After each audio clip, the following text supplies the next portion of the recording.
All right, welcome everyone. This is Kristen Vincent, Chair of the Westborough School Committee. Today is Wednesday, January 20th, 2021, and I call the meeting of the Westborough School Committee to order. Thank you for joining us this evening at this remote live stream school committee meeting. Due to the impacts of the COVID-19 virus, some aspects of the open meeting law have been suspended. Pursuant to Governor Baker's March 12, 2020 order suspending certain provisions of the open meeting law, General Law, Chapter 30A, Section 18, and the Governor's March 15, 2020 order imposing strict limitations on the number of people that may gather in one place, this meeting of the Westborough School Committee is being conducted via remote participation. No in-person attendance of members of the public will be permitted, but every effort will be made to ensure that the public can adequately access the proceeding as provided for in the order. Town officials and Westborough TV have worked together to hold this meeting via televideo conference and broadcast it as such on Westborough TV's government channels, Verizon 28 and Charter 192, and streamed online at the Westborough TV YouTube channel for persons who would like to listen to or view this meeting while in progress. Any votes we take this evening will be roll call votes due to the remote participation. If you would like to speak at an upcoming school committee meeting during citizens' request, please email your request prior to the start of the meeting to school-committee@westboroughk12.org. Thank you to Westborough TV for covering the broadcast tonight. And as a reminder, a recording of this meeting can be accessed from the Westborough TV website or YouTube channel at any time after the meeting.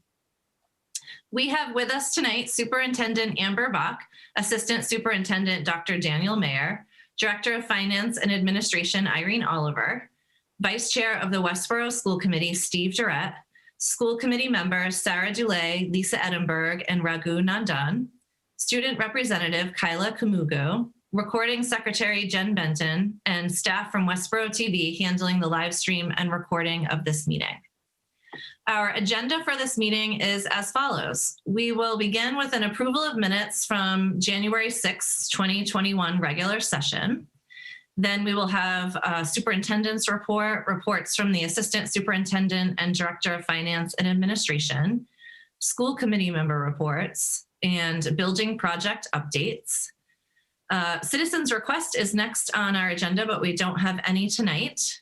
Then we will move into our COVID-19 impact update and receive updates on the following items: the data dashboard, the waiver for student learning time, state guidelines, the MOU with our teachers, COVID-19 vaccinations, and pooled COVID-19 testing that has been offered by the state to public school districts. Then we will accept a $50 donation from Looters Environmental, Inc. Then we will have an analysis and discussion of the diversity survey data, and this is the second part of the school and district climate survey. We will review a preliminary school year calendar for the 2021-2022 school year. Hard to believe that now it's time to take a look at that. We will have an update on preschool tuition and a projection on classes for next school year, and we do not have a need for an executive session tonight. So we will start in on the agenda with an approval of minutes to approve the minutes from January 6, 2020 regular session. Is there a motion to approve those? This is Sarah. I can approve make a motion to approve the regular session minutes from January 6th. Thank you. Is there a second? Second. Thanks, Steve. Any discussion on the minutes? All right, we'll do a roll call vote. We'll start with Sarah. Julie, yes. Raghu. Nandan, yes. Lisa. Edinburgh, yes. Steve. Durrett, yes. And Vincent, yes, 5-0. Those minutes are approved. So I will turn it over to our superintendent for some updates. Great. Good to see all of you tonight. I think we have a nice agenda. I'm looking forward to the discussion. I wanted to just indicate that it's a pleasure for us to be able to welcome back students to in-person learning for those that are in the hybrid model. We had 2 weeks of remote learning, which served a purpose of allowing us to transition back from vacation. But I just have to say, for those of us who, have students who want to be in person, it is really great to see them in the hallways. I was at the high school today and got a chance to see students and visit, and that felt very, very good. I think it was a smooth transition back. And, I think for us, it remains day by day vigilance to our processes and maintaining all of our safety procedures, while we also really celebrate that we have winter sports up and running and managing all sorts of clubs and programming. And so seeing that come back into swing this week felt very, very good. So I have other updates later. A lot of the COVID updates are pretty involved tonight, so I'll save the rest for them. All right, thank you. Danielle, any updates? Oh, you're muted. Sorry. Just a brief update, and I know that a few of you may talk about this, but our third annual Dr. Martin Luther King celebration was on Monday, and it was held virtually, as most people are doing events these days. We had a tremendous participation of over 200 people who participated, and the event was really well done by the Westborough Connects, the Interfaith Group, and Westborough Public Schools. We all worked together, and we had a great keynote who was very inspiring, Jamel Adams, and it was just a great time for the community to come together and talk about the legacy of Dr. Martin Luther King and how we can continue to move his vision forward. And this ties in nicely with the report we're going to do later in during our meeting today about race, perceptions of race and equity, and in our schools. So we'll get to that later on. That's all. Thank you. Irene, what do you have for us tonight? I just have one update. So on December 16th, I had put forth a warrant article for $421,000 for salary for free cash for a town warrant coming up this annual town meeting in March, if we do have the March meeting. And since then, the CARES Act grant that's out there, that's a shared grant between all town departments. The stimulus was extended beyond the December 31st deadline to next December 31st. So in collaboration with the town, Christy and Leah, we've been meeting regularly and communicating regularly. It seems as though that we're able to bring just to bring you back, the $421,000 was for salaries for the COVID beyond December 31st from January to June 30th of 2021. And so the thought was, how are we going to, carry those salaries without this grant? But now that the grant has been extended, the thought was that we would move those salaries over to that grant, which means that we would forego bringing that warrant article before the town. So that is not on the warrant article right now, but I know that you all had approved it to go on the warrant article. So I just wanted you to be aware of this. And if you choose otherwise, I think that that might be something you need to consider. But otherwise, we haven't moved it forward. The deadline for that is the 9th of February. We still have another week to meet with Leah and Christy to go over the semantics of this. So something just to consider.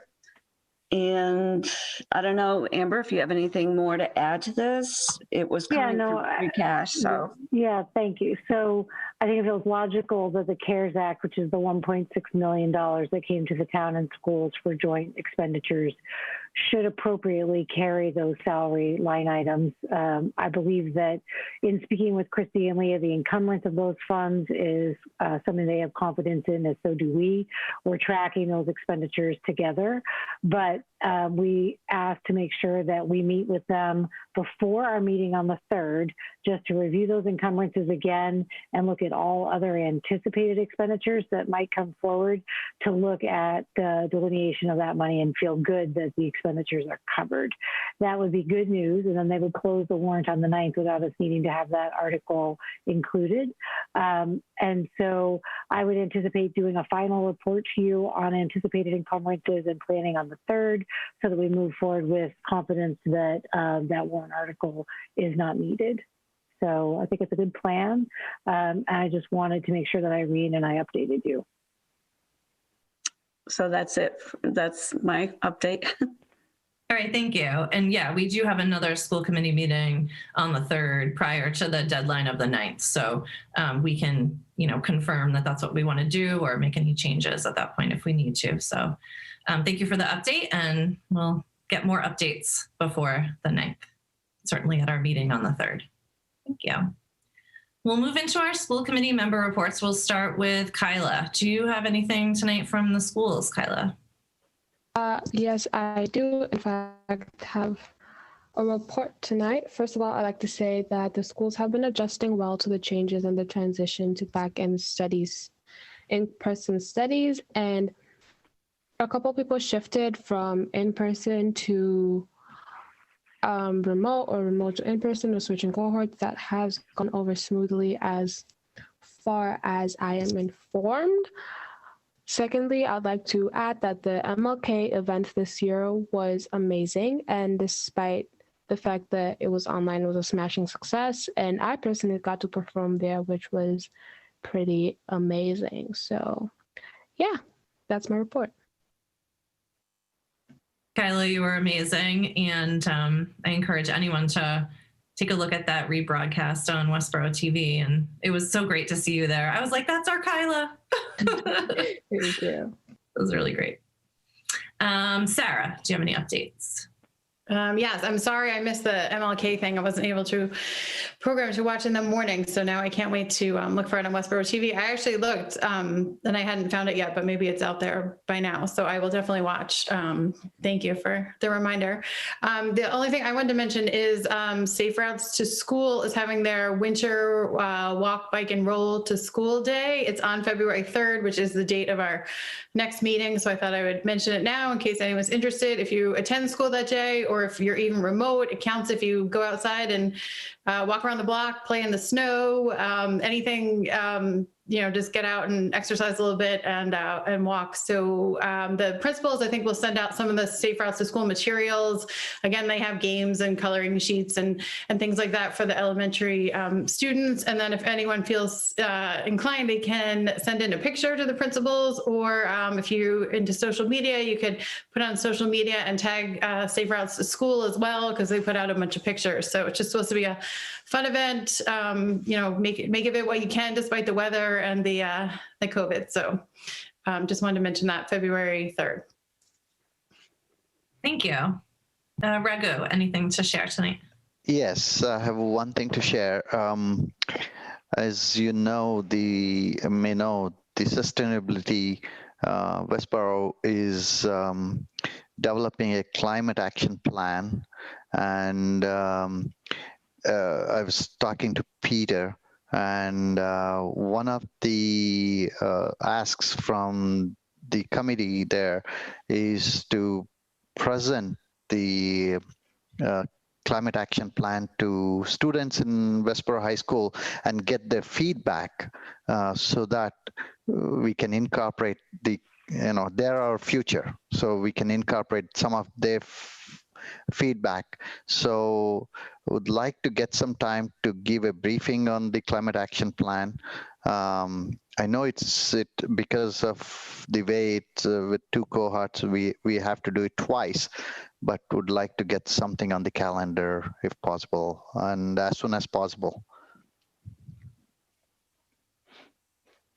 Absolutely. And Reggie, we can coordinate on that as needed. I know I'm a member of that committee. And so there's been some very, very good work, and the draft is really developing well. So you and I can connect, and I can get you in contact with Brian, but I'm looking forward to that. They also put out a survey, and they got 161 students who provided feedback on the master plan as well, which did interface nicely with some of the climate action goals. So very exciting work from our students. Thank you. That's great. That'll be fun to do. Lisa, anything tonight? Yes, I wanted to mention the MLK event was amazing, and I commend our Kyla, who had an amazing poem during that event, as well as the a cappella group from the Westborough High School and a couple of other students who presented poems. Really should see the whole event if you missed it. Another thing I wanted to mention was that there is a club called the Heron Club at the Westborough High School, and it was initiated originally called the Purple Project, but it was renamed the Heron Project, which is a nonprofit organization started by Chris Heron, who is a basketball NBA star who halted his career due to addiction. And Heron, after years of rehabilitation, started an organization to assist others in prevention, treatment, and recovery. And sophomores from Westborough High School, Shannon Clark and Emily Coffey, started this Westborough High School chapter of the Heron Project and Club with the help of Kathleen Stoker, Judy Papetti, Anita Salucci, and Steve DeBoer, four teachers at our high school. And they recently, January 5th, had an event where they had a speaker come and speak about how substance abuse affected his life. This new group is received a grant from the Westborough Education Foundation, specifically called Stand Up Against Substance Abuse. So I just wanted to put it out there that there's a lot of things happening at our schools, and this is just one of many. And if you want to hear more that was happening at the high school, you should read and listen to many of the interviews on the Lobby Observer, which is our Westborough High School newspaper, but it's very interactive now. There's a lot of interviews that have happened, but it's lobbyobserver.org. That's all for this evening. Thank you. And you can also find the Lobby Observer on social media. So they post videos and articles and things. So yeah, it's great. Steve, do you have anything now, or do you want to wait till buildings update? I'll do the buildings update. Thank you. Okay, thank you. So I just had a couple of things to share. Yeah, I attended the MLK Junior celebration that happened virtually, and it was just wonderful to see so many community members. It was on Zoom, so you could see everybody, and I kept scrolling through the screens to see who was there. My daughter and I were able to watch and listen, and it was great, and I loved our student performers, and Jamil Adams, aka Harlem 125. He was amazing, and I look forward to following him more. And then also around town, I'd like to thank the We Care group. They had put out some protest rocks kits at the library, and I know some kids that went down and got the protest rocks kits and were able to paint a rock and place it around town. And the MLK Junior Day is also known as a day of service. And I know there were some food drive collections happening. So I want to thank Kate Donahue for putting together a food drive. People were dropping off food and gift cards and money donations for the Westborough Food Pantry. So thank you for everyone who recognized that day in some way on Monday. And as a reminder, town elections will be held in person on March 2nd at the town hall, but you can also request a mail-in ballot. So if you're not comfortable coming to vote in person, you can get a mail-in ballot from the town clerk and mail in your votes. And in full transparency, I'm running for re-election. This is the year that we have a single seat up for re-election, and I'm running, and there are seats at the selectmen and planning board and library. So I encourage everyone to learn more about the open seats and the candidates, and I look forward to a good turnout on March 2nd or by mail. Make it easy for everybody. So that's what I have for tonight. And now I will turn it over to Steve for building project updates. Okay, initially, last time we spoke about the outstanding interest in getting sprinklers installed at Hastings, and the litany of how that came about. But we have an article on this year's town warrant to raise the amount of money necessary for that project to go forward. We have the project will be out to bid shortly to get a revised price to use to adjust whatever the total need be at the town meeting. And that bid will be received on the 24th of February, which is timely relative to the town meeting. And so that is going forward. As far as the Fails project is concerned, the roof membrane is now on, and for those who have driven by the building, you realize that the insulated siding is being added to the building pretty rapidly now, and very soon the building will be closed in. The window openings that you see in the siding will be closed temporarily with panels so that we'll be able to heat the building, at which time the belief is that within a week's time we'll start doing interior petitions in the building, which then allows all the trades necessary to come to work and move forward. At this point in time, we believe we're on schedule, and we've been working very hard to keep the project on budget with a few odds and ends that have come in, based on COVID-19 issues. But so far, so good as far as the budget's concerned. So that's the report. Thank you. Thank you, Steve. That's good news about the budget and the timeline. So hopefully the weather continues to cooperate. And it'll be great once they're all closed inside, so work can continue. That's great. Next on our agenda is citizens' requests. Well, we do not have any tonight, so we will move into our COVID-19 impact updates. Turn it over to Amber for that. Great, thank you. And I will have Daniel add in as needed. The COVID update process is to make sure that the modifications to this year, as we move through all the variations of change, you get a continual update. And I think it's served us well to keep it focused on being almost like a separate life in its own way. So the first number one thing is I'm going to step us through is the data dashboard. I updated actually earlier today, right before coming into the meeting, a notation that we had a few cases come through. Those are ones that will have occurred during vacation or while we were in remote, and in most cases didn't require any of the contact tracing, and again, allowed us to transition back safely. We continue to reinforce with people the need for protocols. I do want to make one interesting note. I think that people that are traveling with friends to do something often feel that the car is a safe place and they travel without masks. And so there's been a couple discussions where I just think it's helpful as we look at reinforcing protocols that people recognize that the car is a closed environment. And if you're traveling with somebody who is not in your direct family unit, you should be wearing masks when you're driving. And we've encouraged, for example, our sports teams and different things not to carpool together.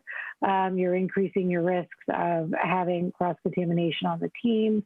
And I think it's just important that we all continue to be aware of best practices so that we can continue to do the things that students want, which is to have clubs and athletics and gatherings that are appropriate to education and their schooling. So just an FYI, I'm just kind of continuing to be vigilant with regard to that. None of that's ill-intentioned by anybody. I think that we've been at this a long time, and people have let other people in their circle, but the car is not a great place for that. So just my added notation for today.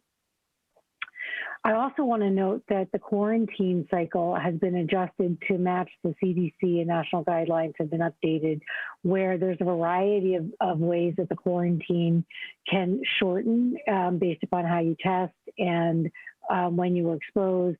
And the window, instead of the 14-day cycle, moves between an 8 to 10-day cycle, dependent on walking through the different protocol options. So the nurses are doing a fabulous job now when they contact trace to talk with families that need to quarantine around how long and why. And so we're pleased to know that that window will tighten down by almost a week, really, by the time we get people into quarantine and then can return them safely to instruction. And given the amount of conversations we've had around quarantining and the impact on that, leaving students feeling isolated that aren't ill, really pleased to see the shortened window there. So we're going to continue to do everything we can to keep as small a circle for quarantining as possible. And I think everyone's vigilant to have as few cases come into the building as possible is the best way to continue to enforce that. Any questions on that before I move forward? So our practices remain current to the CDC guidelines and updated and discussed at our building safety meetings. All right, I'm going to move to the next topic related to COVID tonight. We can come back to any of these for further conversation if things occur to you. Secondly, I wanted to indicate that we had applied to the state, to the DESE, for a waiver because they were making some changes to requirements for time and the structure of how the day was being utilized.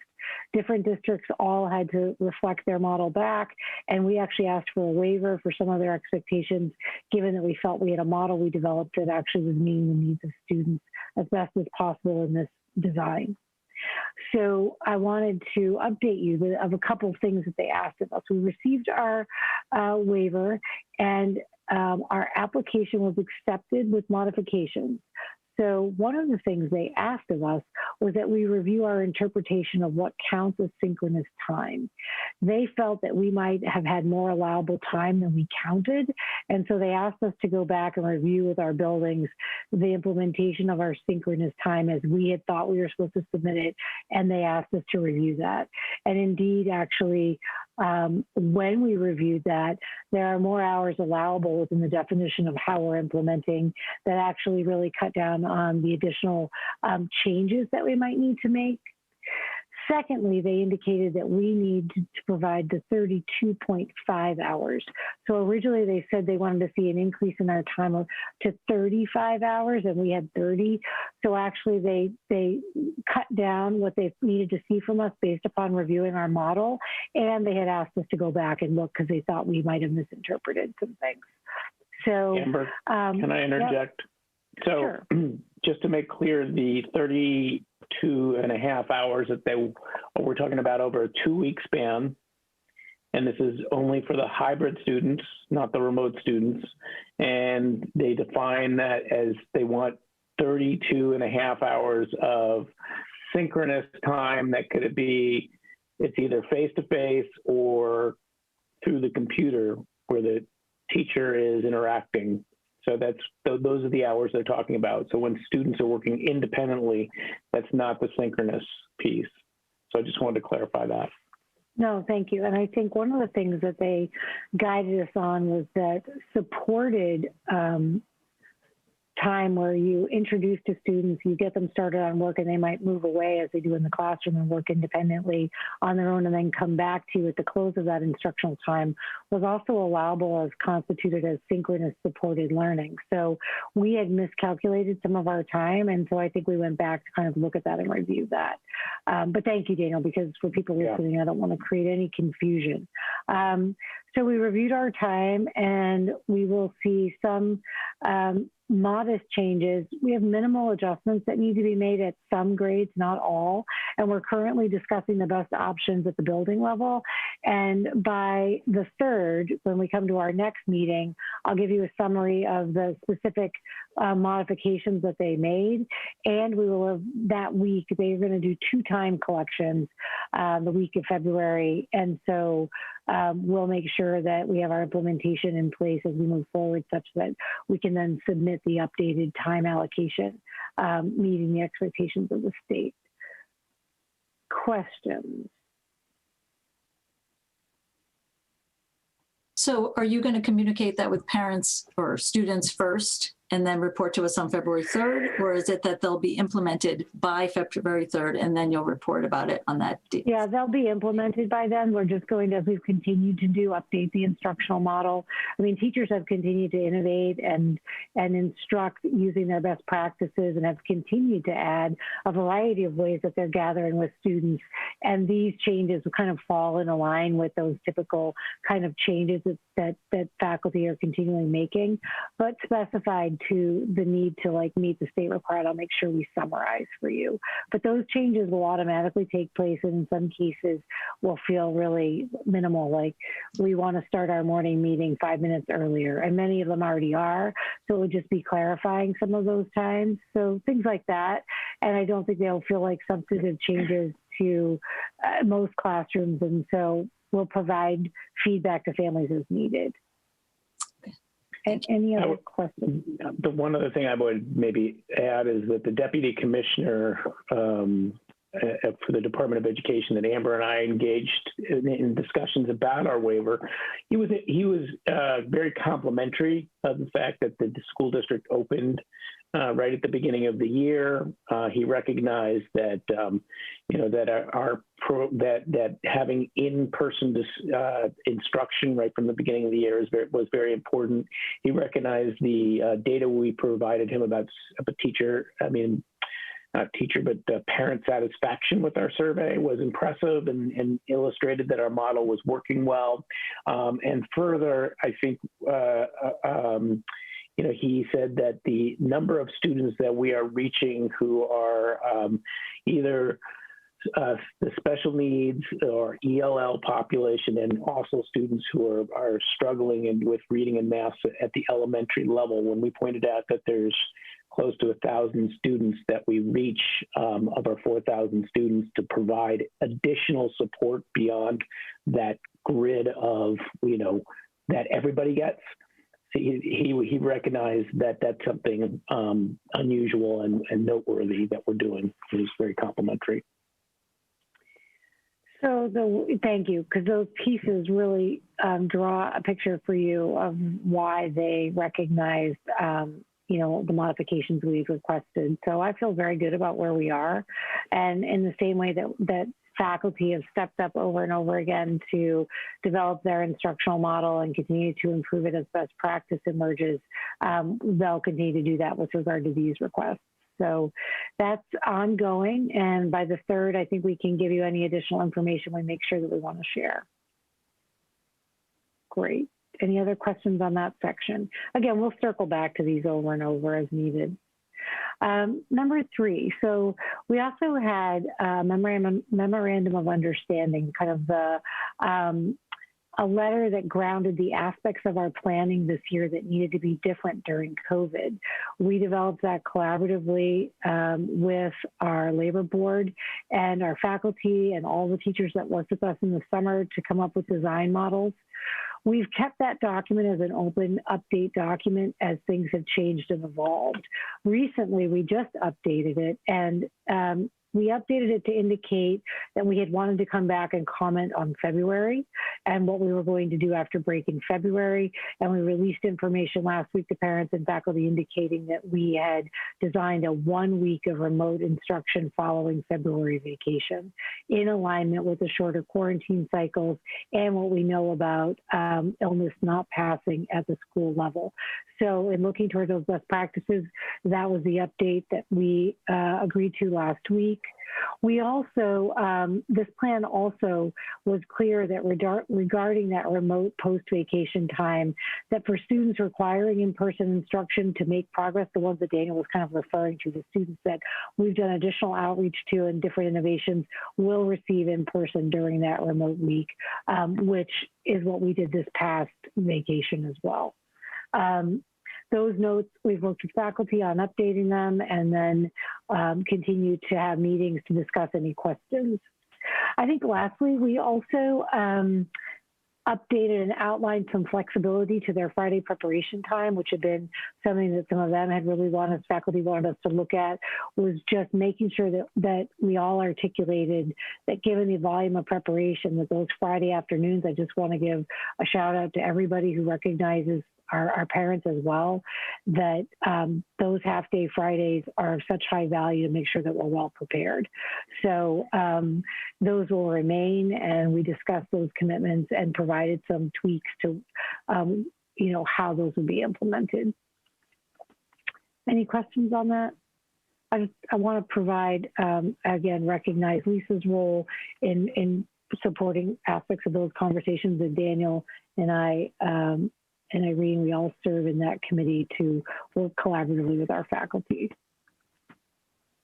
I was just going to add that I think that what typically doesn't get sent home is the extent in which preparation for this type of learning is excessive compared to a normal year. So when people are hearing that there is this half day of planning time that's built in and that we plan to extend it from this point forward, that it's because the amount of time it takes to prepare learning in remote and in person on this kind of year is different than anything else, and it takes significantly more time. And it allows for many, many, many teachers to collaborate during that period of time and be able to brainstorm and, overlap, make sure that everyone's on the same track in terms of where is one teacher versus another, where's one third grade teacher versus another third grade teacher when it comes to ELA or math or science or social studies or a language at middle school, whatever it is. That period of time is being used quite deliberately and quite efficiently and is still necessary. So that's why it's moving forward. Well, thank you. I appreciate that. I think that's the truth, as well as the amount of time that they're putting into sharing information on student need and performance and interventions and designing new interventions for ways to be supportive, because the needs are very individual. So I think, again, the time is very well spent. Any questions or comments? Thank you, Lisa. Any other pieces to add to that update? Okay. One other thing I would note is that we indicated that we would return and discuss April break further. I think we put a date on that. I think it was like in mid-March or something. Like, we indicated that there would be a time similarly to as we did at the February break to clarify what the practice was going to be. And again, I know a lot of people want us to call that out early. It's based upon where we are with vaccines and cycles of illness and, the positivity rates, and how we're doing. And so I think it would be premature to speak to April break, which feels both close and far away. So we provided a add-in for that update later. So two other items that I really feel it's important to update you on, where there's a lot of discussion that's ongoing. One, I want to speak about vaccines. So currently, the discussion, and again, I think it's all appropriately updated by the state and giving us information, but it's also changing all the time. So I feel both informed and then cautious, right? That, tier 2 is articulated to be begin delivery and accomplished in February. That is 2 short weeks away. And so we are waiting expectantly for the information on the vaccine of our faculty. So again, the articulation is that Westborough Public School employees, those who are upfront with students and those that work in the district, would be in the vaccine cycle. As soon as we get a notation on those dates and any type of plan, we'll put out communications to faculty and to you as a school committee. I anticipate that Westborough will host its own clinic in order to deliver those vaccines. I just want to provide a shout out to Pat Purcell, who's very, very competent as our fire chief, and Steve Bakari from the Board of Health, working collaboratively with us to plan for that with our nurse leader. So that kind of planning work is going to start taking place end of this week and early into next week, as soon as we get a little more data from the state. And right now, I think, It looks like it's the Moderna vaccine that they're sending out because of refrigeration options to different local sites. And I think that was the one that they utilized for the tier 1 vaccines here in Westborough just a couple weeks ago. So as soon as we know more, I'll provide an organized update to you. Any questions about that?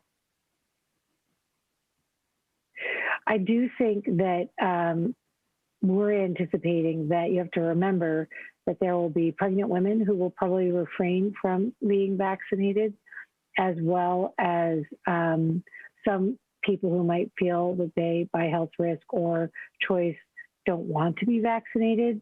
We will make sure we clarify that the parameters as work returns to more normal over time, that that's a personal choice people make. We'll support those choices and needs, but the return to normal will require people at some point to teach within that normal framework. We'll work collaboratively and in relationship with people. I'll probably keep you updated on some of those numbers if it looks like there's a statistic or an update that you require, well within HIPAA guidelines of it being private, of course, as we've done with all the other health concerns that guided the original first tier of decisions we made. So those are important parts of thoughtful planning. And I just want to call out that we'll be able to give you modifications or changes that we need to provide for people. And again, we will still have to continue through the close of the year until the CDC plans any changes to their guidelines. Questions about that? Because I think the idea of vaccine opens up all this discussion around, great, well, let's return to in-person right away. And, you know, I think that we have to step it through, and you'll be essential in that core discussion. But I just want to say it out loud and see if you have questions you want to ask or thoughts you want to surface. I just had a quick question that doesn't need to be answered now, but it's about the liability issues surrounding not getting a vaccine or getting a vaccine when it comes to you know, our employees, which I think is a legal question for our legal counsel. Just something to put out there. Nope. Great question. It's on the list. And I think other ones will occur to you as you continue to mull this over. You can forward them to Kristen and to me, and we'll make sure we're discussing them as part of the planning. We want to make sure that we have protected care for employees in a process that makes sense. So the HR department will be closely intertwined on this. Thank you. Good question. Anything else? All right. The second thing that's been out publicly that's caused discussion that is important that we take steps forward on is this pool testing that the state announced as an important opportunity that they hoped that school districts would enter into. So we had a preliminary first pass on discussing what we understood about the state pool testing that was being made available at our safety committee meeting last week. We had to apply to even be considered in a survey that was due on Friday, this past Friday before MLK weekend. And the purpose of the survey was to ask to be considered. It didn't guarantee it, but in order to get the additional information and stay in the pool, and so they could figure out how many districts were even considering it, we did complete the survey indicating our interest in moving forward to learn more. I want to be clear that in the first pass of looking over the parameters of the definitions of how the state is planning to implement this pool testing, it has a whole variety of complications that create issues that I am not sure serve us well, even though we're all very invested in the idea that additional testing is very advantageous. So we have to weigh each of the designs carefully. We're taking a double track. We're also looking at what other districts have done and what the pros and cons have been for them, as well as the positive outcomes and whether or not kind of the benefit outweighs the amount of work, planning, and implementation concerns that also circle around the way the state views implementing this model. And they're offering it as free for a short time, and then it would gain costs, which aren't unclear. So I'm attending a webinar with our head nurse on Friday to get more information in the next tier. So we received information saying, okay, you said you're interested, so this is the next thing you need to attend. And that's not until Friday. So there's also a window by which how quickly the state manages to roll stuff out. And I'm not blaming, it's a very, very convoluted process.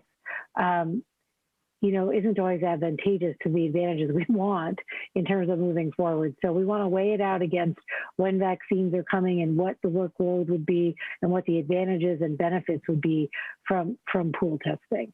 So I'll do a formal report to you on the 3rd after I have very concrete data on what the state testing would look like and then the cost implications that would follow if we continued after the 6 weeks. Questions? Would these cost implications, oh, I'm sorry, Sarah. No, go.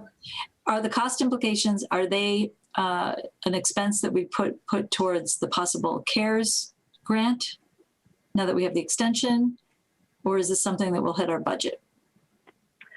So the anticipation would be that were we to utilize testing, that I think the state is anticipating that people would all push it against their COVID expenses, but they have no idea where people are in their expense impacts. So again, they're like designing stuff and the application per district is so vastly different that we just have to be cautious, but, optimistically cautious. It might be a good fit for us, but we also just have to pay attention that their implementation design, has, look at this when we've been clear that, there have been times due to the structure of what they have to do that they're behind the window of what we've already done. And so what we have to do is, see how this is going to play out. So we're taking thoughtful steps forward to take best advantage of it. And I think they're thinking that towns would pay for it with their COVID funds. So I think the cost estimates are going to be important to look at because we made commitments to COVID funding for daycare that we provided for staff, which had some costly impacts. And so, every district's doing things differently, and we just can't assume that funds would be available. So one piece at a time. I'm hoping that after attending on Friday, I'll keep you updated, and then we would do a formal report on the 3rd. I just wanted to point out one other limitation is that I believe it's strictly voluntary. So I'd be interested in seeing, that when you read in the paper that this town's doing or that town's doing it and they've been doing it for a while, like what their numbers are on people that are actually, doing it and taking advantage of it. So I think that's another piece. I think that's a good point. I think people have this picture of testing being easy. Anybody who's gone to get testing knows it takes time and there's protocols and it's, complicated. But being that it's voluntary, you also have to look at, there are some of the early districts, early adopters are still really working to get their percentage of participation up such that they feel it gives them a reliable pool. I think there's pro and con to be considered. They also there's a PCR test that occurs in some strand of the testing, but in another strand of the testing, they're using the rapid test to pull people back in a pool and retest them. So it's not as, some districts are doing at-home testing, there's a range of practices, but that costs a lot more, but the implementation is smoother because you're not taking down a mask, you're not testing sample at school, so there's just a whole variety of pros and cons, much longer discussion than this, but I want to reassure you that the safety committee had a very in-depth discussion about it. And I guess what I want to make sure we're illustrating tonight is it's not a simplistic, let's do this, it sounds great. I think we have to really be thoughtful that it has a benefit that we feel good about. Other thoughts, comments?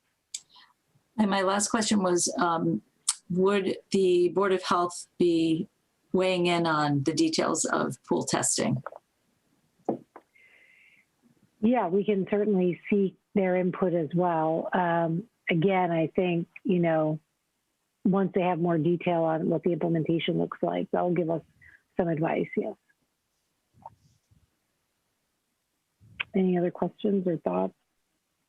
All right, so that was a lot to update you on tonight, but here we are, we hit the middle of the year and the state layered in a whole bunch of new factors for us at the same time the vaccines are coming forward, so there's a lot to update you on. So that's it for tonight.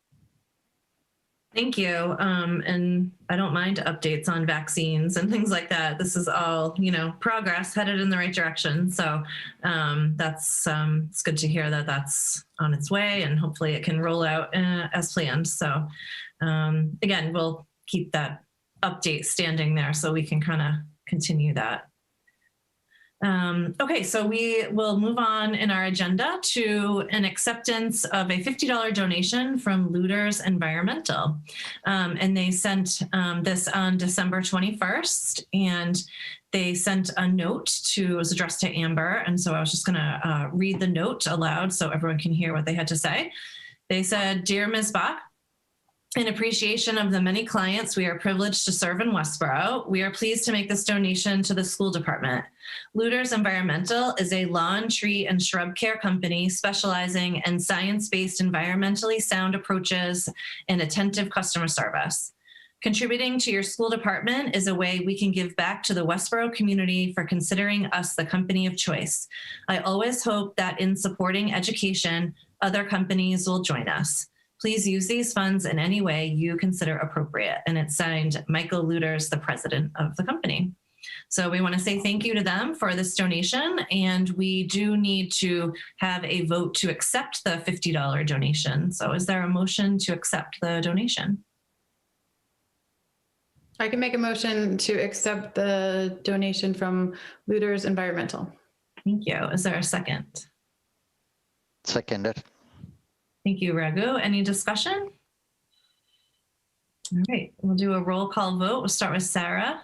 I'll just say thank you. Right. Other than thank you. Thank you. And Dula, yes. Okay. Raghu. Raghu, yes. Lisa? Thank you. And Edinburgh, yes. And Steve. Did Steve drop off the call? I don't see his green circle. Maybe, yeah. Okay. All right. So I'll vote Vincent yes. And we can say that it was 4-0 with one person not voting. But anyway, it's 4-0 and that's accepted. So we really, really appreciate that donation. And it was so nice of them to think of us at the end of the year. And we really appreciate that. Thank you. All right, so we will move on. We're ahead of schedule, but I think that leaves us a little more time to spend on this, to look at the diversity survey data. And this is a chance for us to present. This is kind of the second half of the data we collected in our climate survey in November. And so this is a chance for us to take a look at the data and digest it and kind of think about what this says for us as a school district. So I'll turn it over to Amber and Daniel. Thank you. I am excited for us to dig into discussing this and looking at the data. I think it speaks to our hope when we look at anti-bias and anti-racism work and equity, that being comfortable with conversation is the most essential tool towards making steps forward. And I think it speaks to the MLK event around Jamel's comments that, complex conversations don't have to be difficult. You have to lean in and be courageous to open up conversation. So I think what's important is that the context for this is, over the last year and a half, we've really intensified our focus on equity and anti-racism. Having started with some self-learning and reflection through the cultural proficiency course, which we've been reporting to you over the last couple of years, and then continuing to innovate that course as we helped people begin self-exploration. We've also done good work with other learning circles and book groups and PD at the building level. All of that set the stage for some really good preliminary work that we've reflected on. And I think additionally, you as a committee voted a resolution for a commitment to anti-bias and equity. And it remains a major goal this year for the district and is articulated in my goals as well as the district goals. And actually, one of our next steps is that at our next school committee meeting, the mid-year report on those goals will come forward and we can share with you the range of things that we're doing. And I guess one of the first major pieces was this survey really reflects our desire to get feedback, to check for how we're doing and to set some good benchmarks for future growth and ongoing improvement. So I'm going to turn it over to Daniel, who'll do the majority of presenting. We had a really good meeting today with principals and shared aspects of the summary with them. And actually, I pushed this communication out to faculty right before the start of tonight's meeting so that they received it along with you. And I'll turn it over to Daniel to step us through the reflections. Okay. Thank you. I want to echo what Amber was saying about the work that we set out to do last spring and into the fall, and it has to do with this piece is critically important. Getting a snapshot of where our parents, teachers, and students perceive we need work, where we're doing well when it comes to issues of equity and racism. We're also actively looking at our curriculum and where it can be enhanced and changed. And, we are focused on the diversification of our staff and our administration and set those out as goals. So this piece here, in terms of looking at the data, I want to be clear that you will see it's apparent that there is work for us to do, just like the rest of the country. The data is clear that there are issues that we will be needing to address, and the purpose of getting the data is so that we can help be able to have a thoughtful, informed discussion about how we can plan and move forward to make progress and be better than we currently are in our district. So, we also recognize that this is a community and national problem and not just, an issue that we can address by ourselves in the schools. And so we need our community leaders and our families to join with us as we address it. And we've already started to do that and work with Westborough Connects, working with the Town Diversity Committee and the We Care group, who have all approached us and wanting to work on this issue. And we welcome other people in the community to be part of the discussion too. So what I'm going to do now is share the screen, and I'm going to show you a substantial amount of data so that you can see exactly what it is I'm referring to here in terms of what we're seeing in the data. First, before looking at the results of the survey, I want to give you a snapshot here of this is the racial ethnic makeup of our district currently in terms of student population. There are 3,825 students, and we have less than 1% Native American, 35% Asian, 2% African American, 8% Hispanic, less than 1% Native Hawaiian Pacific Islander, 3% multi-race, non-Hispanic, and 51% white. That is our community of students. It's useful for us to look at that so that when we're looking at the response rate on our student survey and the racial makeup of the respondents, we can compare it against the community data, the actual, total population of the students. So I'm going to look first with you at the student results, then I'm going to go into the parent results, and then finally our teacher findings. And the student one has got about double the number of charts and graphs compared to the other two. So just so you have a sense of pacing, the student one's going to feel longer in terms of its presentation and the number of questions that I'm showing you. So as I talk to you about the student data, keep in mind this is grades 7 through 12 students who answered the survey, and about 67% of answered the survey. So that's our response rate. And that's a very, very good response rate for this kind of survey. And I want to point out here that we really, when you look at the percent mix of our population here. I said that 35% are Asian in total, with 30% of the survey responses here are coming from Asian students. Up here, the African American community is 2%, 3% of our respondents.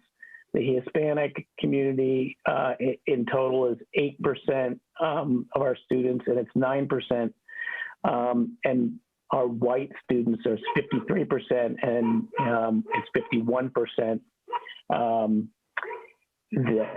represented in the total population. So it's a very reflective distribution here. We feel comfortable that we have a good response rate and one that from all the different groups. So I'm going to start off with a few questions that are asking not from the perspective of what a student has experienced themselves, but what they've seen. So this is have you witnessed kind of questions. And this first question here is, have you witnessed staff members acting in a racist manner towards students of color? And while we look at this here, never, rarely, sometimes, often, we look down at often, and this is nice to see that the numbers are tremendously low in the often category. But on the other hand, when you look at never, you're wanting never to be at 100% for all groups, and it certainly isn't. So we've got, a disparity too in terms of our Hispanic and our African American students.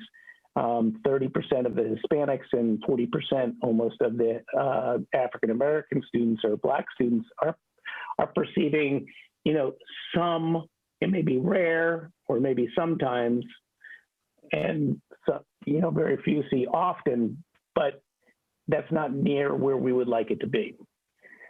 Have you witnessed white students? So now we're talking about students acting in a racist manner. Before we were talking about faculty. Here too, there's the same kind of difference between our white students and our African American and the Hispanics and our Asian students. The bar charts. But what stood out to the leadership team is then we were talking about this earlier today, and Amber and I, as we've looked at it, is these numbers in terms of never are basically students perceive students as being as acting in a racist manner more often than they perceive our faculty. So in other words, 59% of the Black students would say they will never see it from the faculty, whereas it's 44% will say they never see it from the students. In addition, when you're looking at the sometimes numbers and the often numbers, it's discouraging to see that 38% of our Black students would say it's often or sometimes that they're seeing it, and 25% of the Hispanics are saying the same thing, of the Latinx community. How often does a student of color get in trouble while white students do not get disciplined for the same type of incident? There's some disparities here too, in that the perception is that there is a difference in terms of our white students will report this, our Asian students report this, the Latinx and the Black students all report that it's not never, that there's a disparity. So they're seeing that there's some disparity. And the Latinx and Black students will tend to see that, believe that they perceive it as being a higher, incidence of that happening than the white and Asian students see it happening. And again, you can look down here to see, whether it's rarely, sometimes, or often. Now we're moving into the I statement in terms of how comfortable would I be telling the staff that they're about experiencing or witnessing racism before they will, let me back up. I'm talking too quickly, so I'm not articulating it well. It specifically says, ask the students, how do they feel? Do they agree with this statement? I am comfortable telling staff about experiencing or witnessing racism because they will handle it appropriately. The strongly agree numbers are disappointingly low. On the other hand, I will say, with the agree and strongly agree, they're, okay in some sense, but they're very disappointing for our African American students in particular, in terms of the percent disagree here on this question. And being at close to 50% of our African American students are saying they disagree or strongly disagree, that they're comfortable telling the staff about experiencing racism. So that's something that stands out there. How much do you feel welcome in the school? Here, the numbers are, we were talking about how, because we were dealing with middle schoolers and high schoolers, that maybe that's why this strongly agree number here is not as high as we'd like to see it. They're not as excited about going to school, perhaps, and they're not feeling as welcome. So it's not strongly agree. But when you put agree and strongly agree together, the numbers are fairly, high in the positive sense. The negative numbers for the African Americans and the Hispanics are not nearly as bad as over, on an issue about like reporting racism. In other words, there, it stands out that, there's some issues in particular about that are more prevalent in terms of, a need for us to work on it than others, but all of these are important issues. We don't want anybody to disagree or strongly disagree with not feeling welcome in our schools. I felt Daniel, bullied. just to make one comment. Oh, sorry. I was going to make one comment on that one, just based on today's conversation with principals too, is that, they said they noticed this in themselves and also in students, is that we're all feeling the impact of having been apart for a very long time during a very, very stressful time. And they're not excusing any of the data, and they're looking at it fully. But with regard specifically to feeling welcomed in their school, everyone's feeling very, very distant and disconnected. And they think that, their hope was that this number for everybody, inclusive of all, with a special focus on students who feel less comfortable, but for everybody, really focusing on bringing students back to a place of feeling, fully welcomed. So they're hopeful that some of that number where you get the agree versus strongly agree is impacted by the circumstances we're in, but we'll see when we check again. Right. Thank you, sir. I want to be clear as I'm talking about this. There's a lot to digest in this data, and there's a lot that I'm looking at and talking to you about,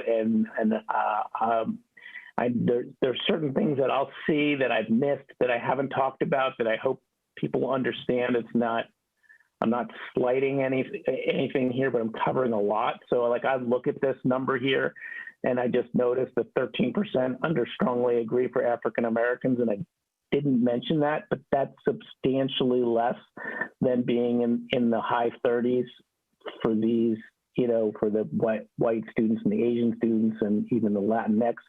So when I miss something like that in my presentation, don't take it as me not, thinking that that's important. It might be something that I'm just trying to articulate a lot of different data points here. And I try to summarize them as fairly as I can, but there's a lot to cover. And so, these data charts help us, but we're going to be sifting through this for some time to figure out what are the most important things to focus in on. So this question here, I've felt threatened or bullied because of my race or ethnic origin. Now, this to us, we had a robust discussion about why the numbers here, while disappointing that there's still a higher negative for our students of color here in the never. We look down here at the sometimes and often numbers and see that the percents are very low relative to some other questions. And what I want to make clear, and I think is important here, is the fact that a substantial number of students are saying, I don't feel threatened or bullied, substantially less than something like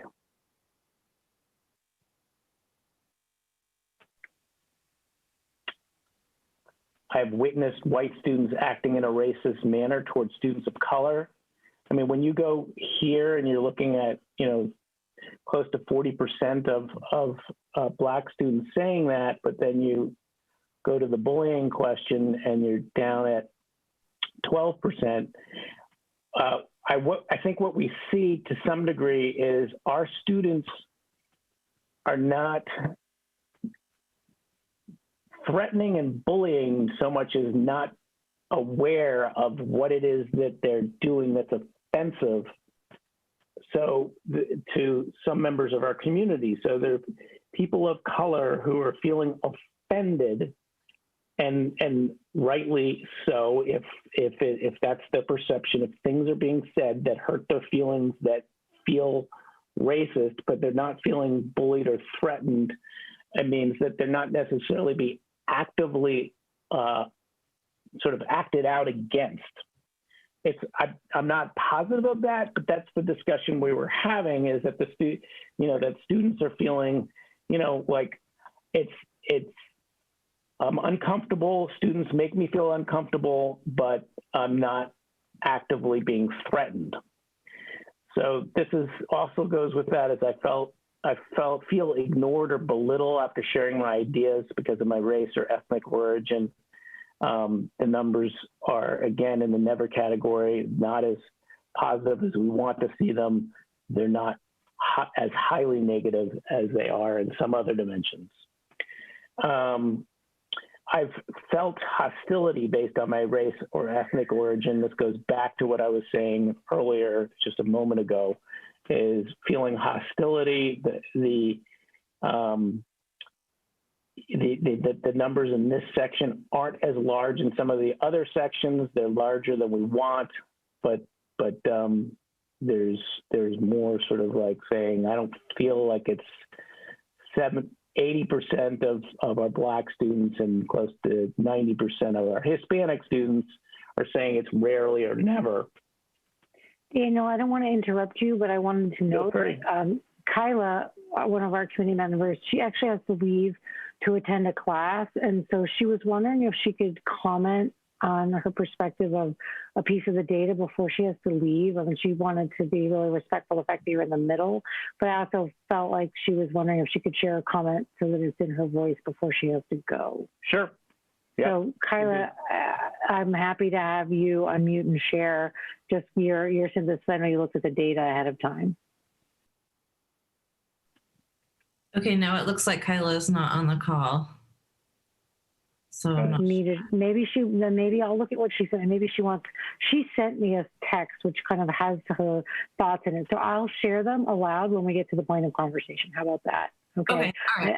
Yeah. Thank you. Okay, thanks. Sounds good. Let me go back to sharing the screen. Yeah, sorry to interrupt. I apologize. No, I just wanted to. That's fine.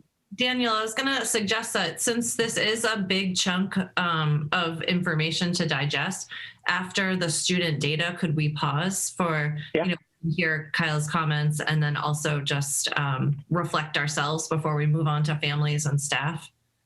Sure, of course. Thanks.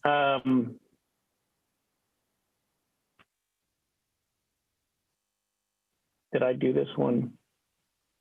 I don't think I did. So I've been called names, insulted, or verbally assaulted based on my race or ethnic origin. There's a lot put together here into one question, but you can see that this is like I call this a large negative, I would say, for only 60% of Black students, 75% of Latinx and 75% of Asian students to say never. We would want these numbers to be up, obviously, much higher than that. And I've felt or been excluded from a social event or gathering or an activity because of my race or ethnic origin. Again, disappointing to see that close to half of our Black students feel that's something that happens. I felt that I was expected by a teacher or another student to speak on behalf of my entire racial or ethnic group. We talk a lot about how sometimes teachers may not realize that they're putting students in that position. And it's something when they look at this data, we believe they'll learn from it and it'll help them, immediately see that they need to be careful when they ask the students to talk. And it could be that from their perspective, they're not asking that, but that's how the students are feeling. So, not I guess at this point, we'll go into parent next. So there's a lot of information that's there. I could keep this on in case you want to refer. I will not switch out of sharing my screen in case you want to refer to a particular graph or chart, but I'll open it up to the committee and Amber, if you have anything that you want to read from Kyla. Sure, I'll let others share and then I'll contribute Kyla's before we move on. I'm just reading through her notes. Okay. So this Raghu, that's a lot to digest. I went through the document twice this morning. One of my comments is about students feeling comfortable reaching out to the student or staff when they witness or I think there's a strong feeling amongst the students that at least the students I talk to, there's a strong feeling that those issues would be swept under the rug is exactly what many of the students told me when I talked to them about the subject.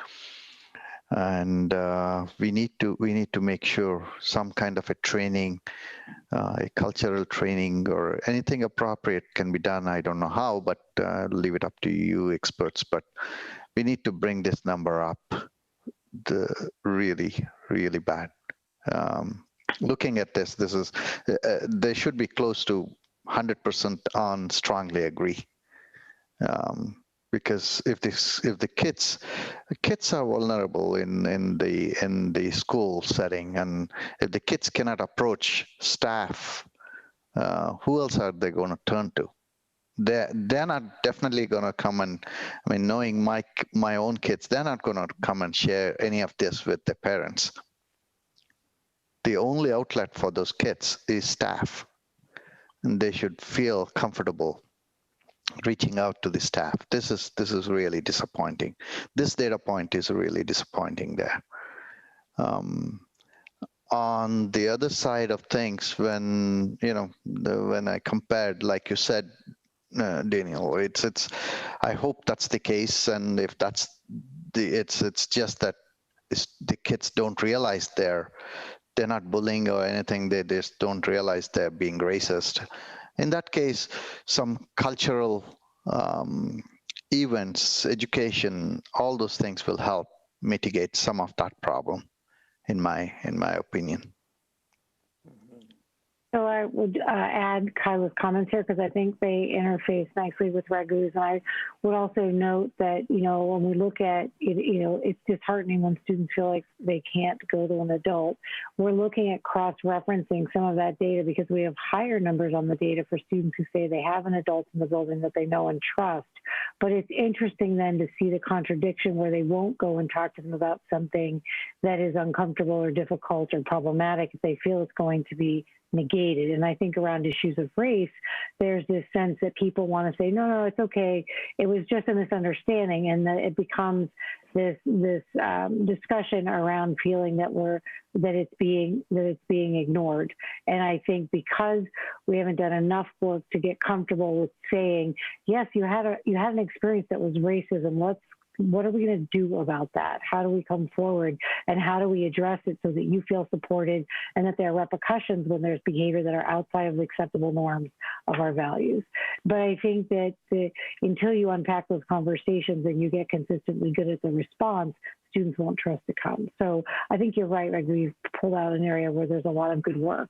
So to Kyla's notes, she said, I do think that WHS has a lot of work to do, but saying that we need to have open and honest conversations will not be enough.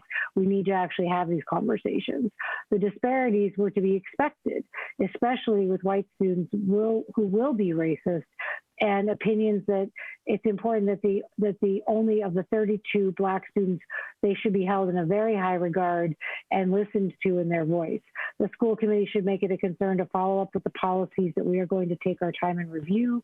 These experiences are going to happen, and the goal is to allow the offenders, to allow an environment where repercussions and for offenders, and a space where work is being done to have these experiences such that they decrease. So I think to Kyla's point, we really want to make sure that the clarity of not backing away from those discussions and creating a cultural norm where those are handled, and that we look to see that those incidences decrease and the confidence increases. Students should, her voice says, students should not have to ever be bullied for their race. And considering that 67% responses, you should think of the untold stories and work to make sure that they feel safe enough to be told. I look forward to all the work that we are going to do. So I think Kyla is energized by this as well, and has a lot of confidence that the committee will continue to circle around these discussions. So that's her voice on this. And I'll just add to that I had a great conversation with Kyla this afternoon. We sent her the data ahead of time as a member of the school committee to take a look at it, knowing that her voice was super important. And so, yeah, and I want to just elevate what she had said about having these conversations. So not talking about having the conversation, but actually talking about it.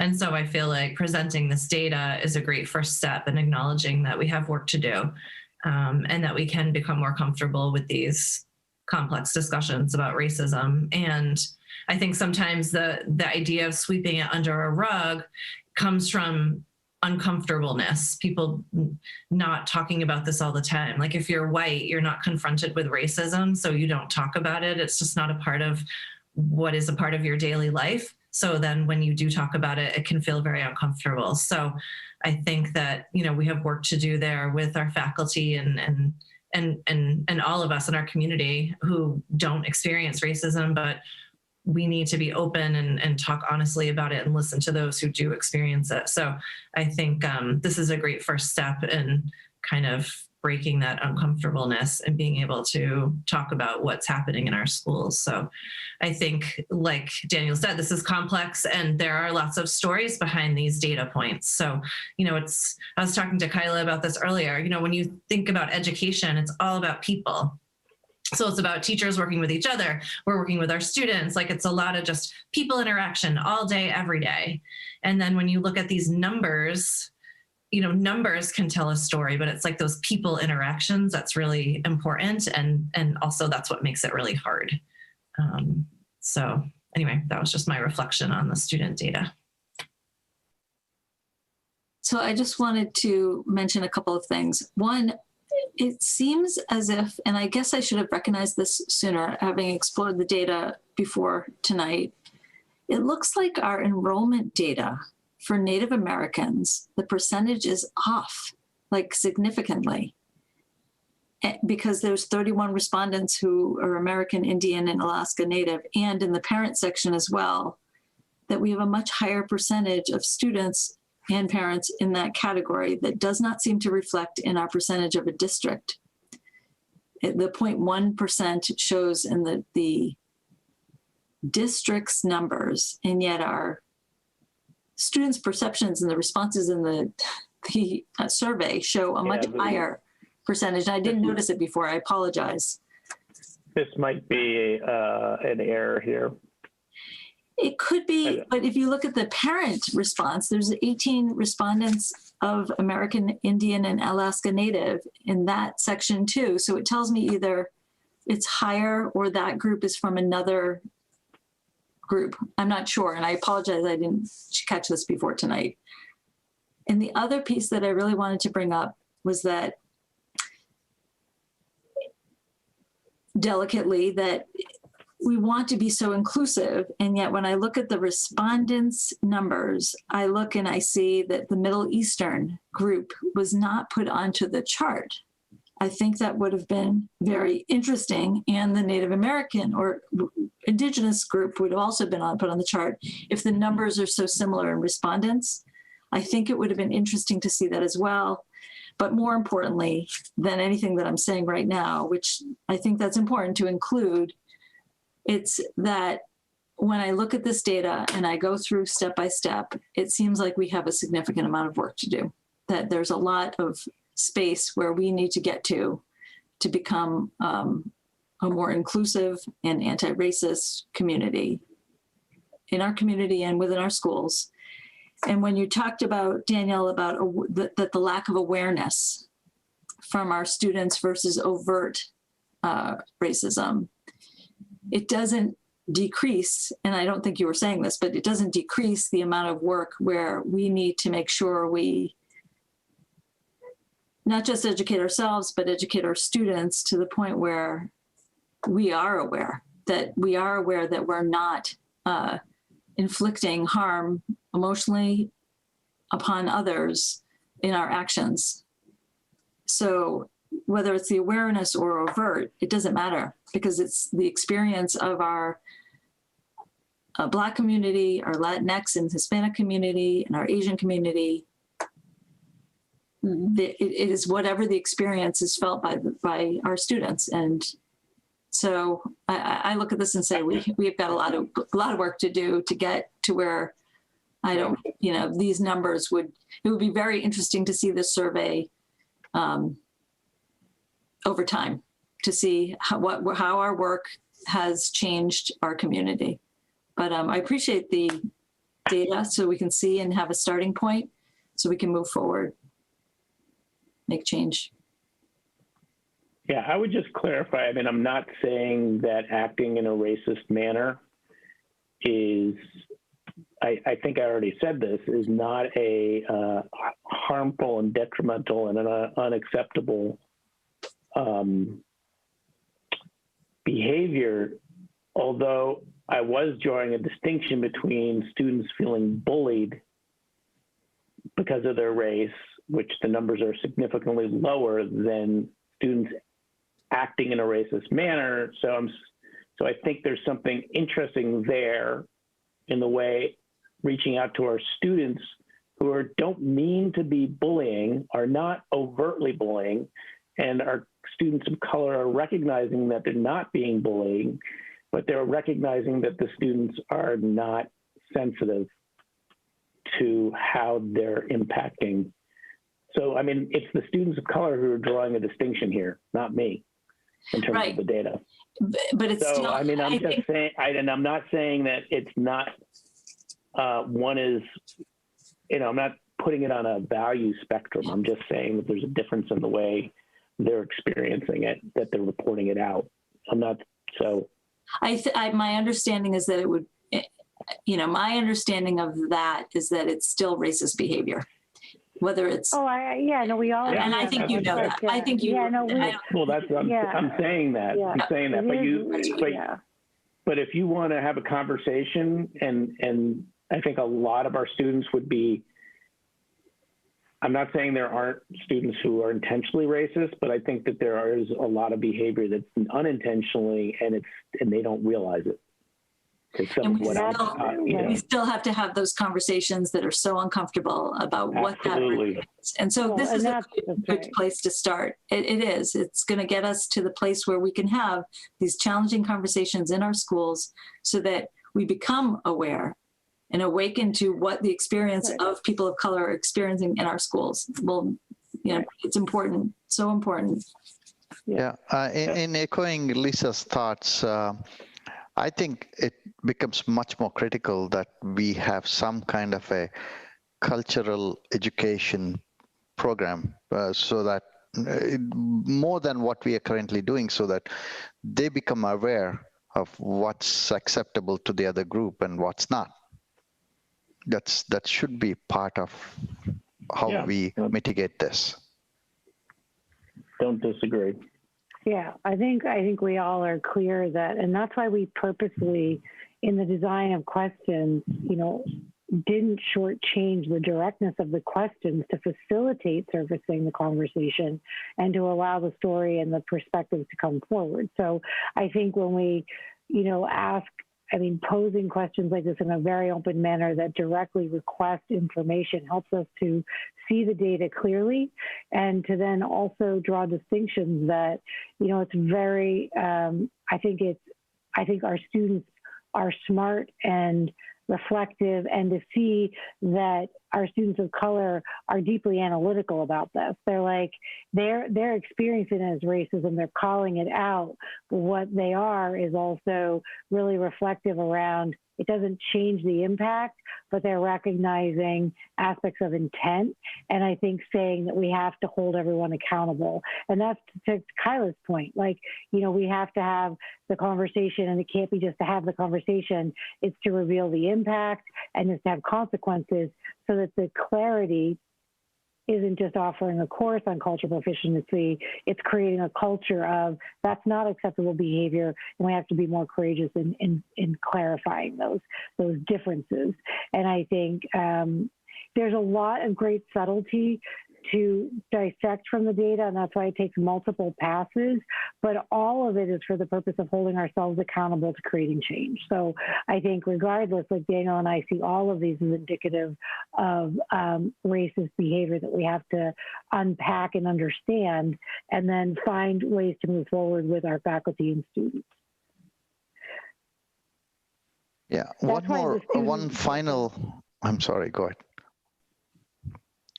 One final thought before we proceed is, I don't want to take up too much of my time, is this is a very, very well thought out and very well done survey. Reading through the questions, very, very well thought out, Daniel. It's very, very well done. And one final thought, I was thinking about it at this, and if these kids are going to be tomorrow's citizens when they grow up.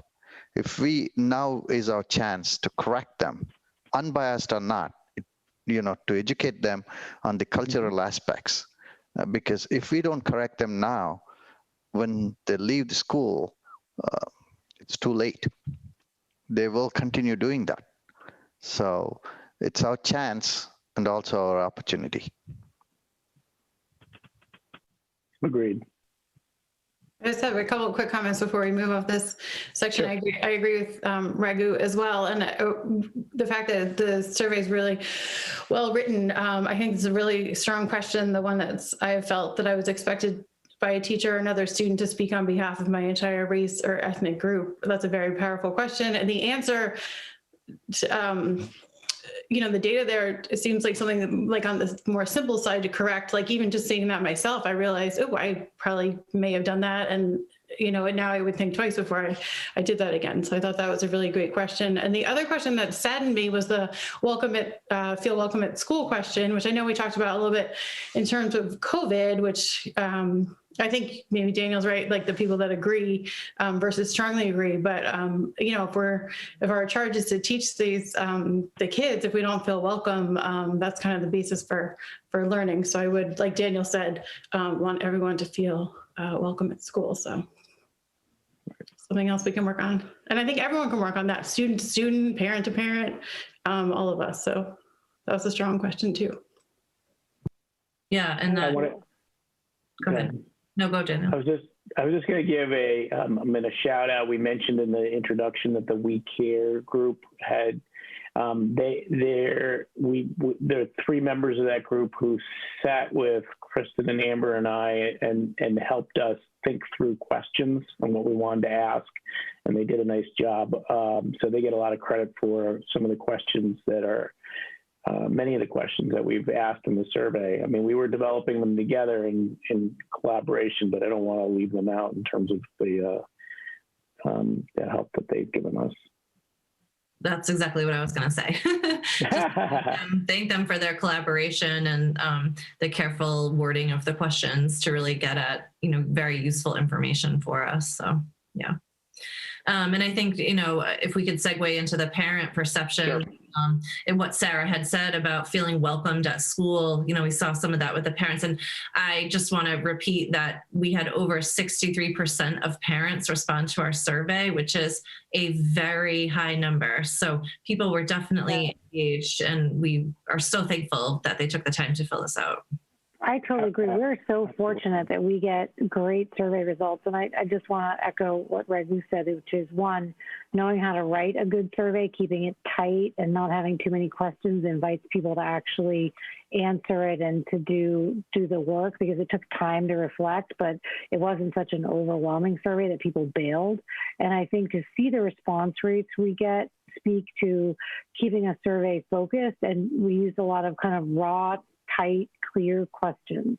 And so the data is exactly that, and I think we want to lean in and look at it and feel courageous and feeling like, all right, let's look at it and, dig into the conversations. So the parent group, 2,394 parents responded. That is fabulous. So Dana, walk us through the synopsis of what they contributed. Sure. So this is 63% of our parents. Again, this is very similar to the racial makeup of our schools in terms of the percent who are responding. We have 35% Asians in the school system. 32% of our sample are Asian. African American is about 2%. We have 2% here. Hispanics, trying to remember up top, is it 5%? And we have 4% here. Just gonna go up for a second. Sorry. I think it's 8%. Oh, it's 8%. Yeah, so it's a little bit lower. We did get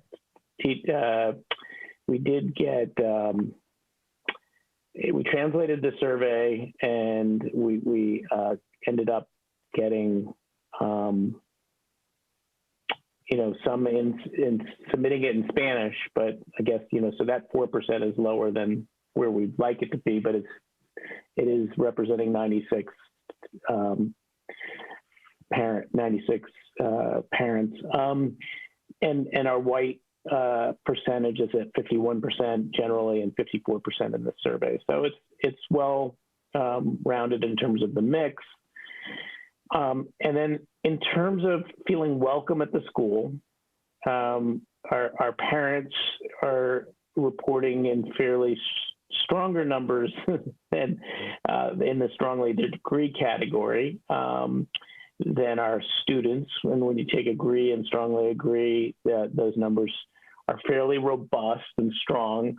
But you can see down here that for our Hispanic students and African American parents, in particular, this is not sure. We didn't have that as a response option for the students, but not sure is tending towards I'm not feeling like positive, but to have this percentage down here in that category is less than we obviously want. In terms of numbers feeling strongly agree. So feeling like they've been excluded from a social event or gathering. The numbers here, again, we would like it to be up at 100%, and we can see again that the Black community, those parents, it's not as low. For the students, the number was at 50% you saw. This is at 83%. It's still not, we'd like these all to be equal and at 100% and everybody to feel included. I've felt hostility in the Westborough Public Schools based on my race and ethnic origin. Again, like, while this is for our Latinx and our white families, that those numbers are very strong. 7% don't agree with this or didn't select never, and 25% of the Black community didn't select never. So I have felt threatened or bullied in the Westborough Public Schools because of my race or ethnic origin. Again, the numbers are somewhat lower for the Black parents.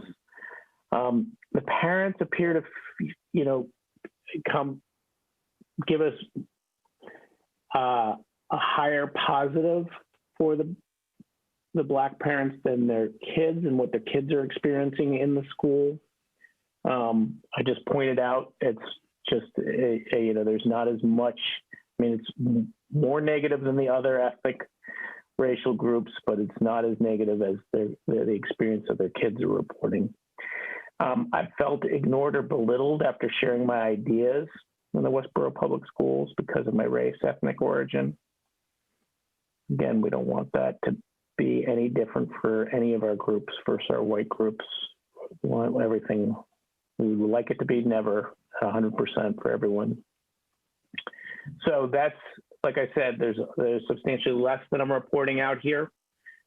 There are more questions to look at, but I didn't feel like they added to the story substantially enough to make our presentation any longer than it needs to be tonight. It gives you the picture of what I think you need to see. So I can move into the staff piece if you want, or I can pause. Just a clarification, Daniel. This Sure. is parents speaking for their kids, right? This is parents speaking for themselves. For themselves. Yep. Okay. When I was reading through it,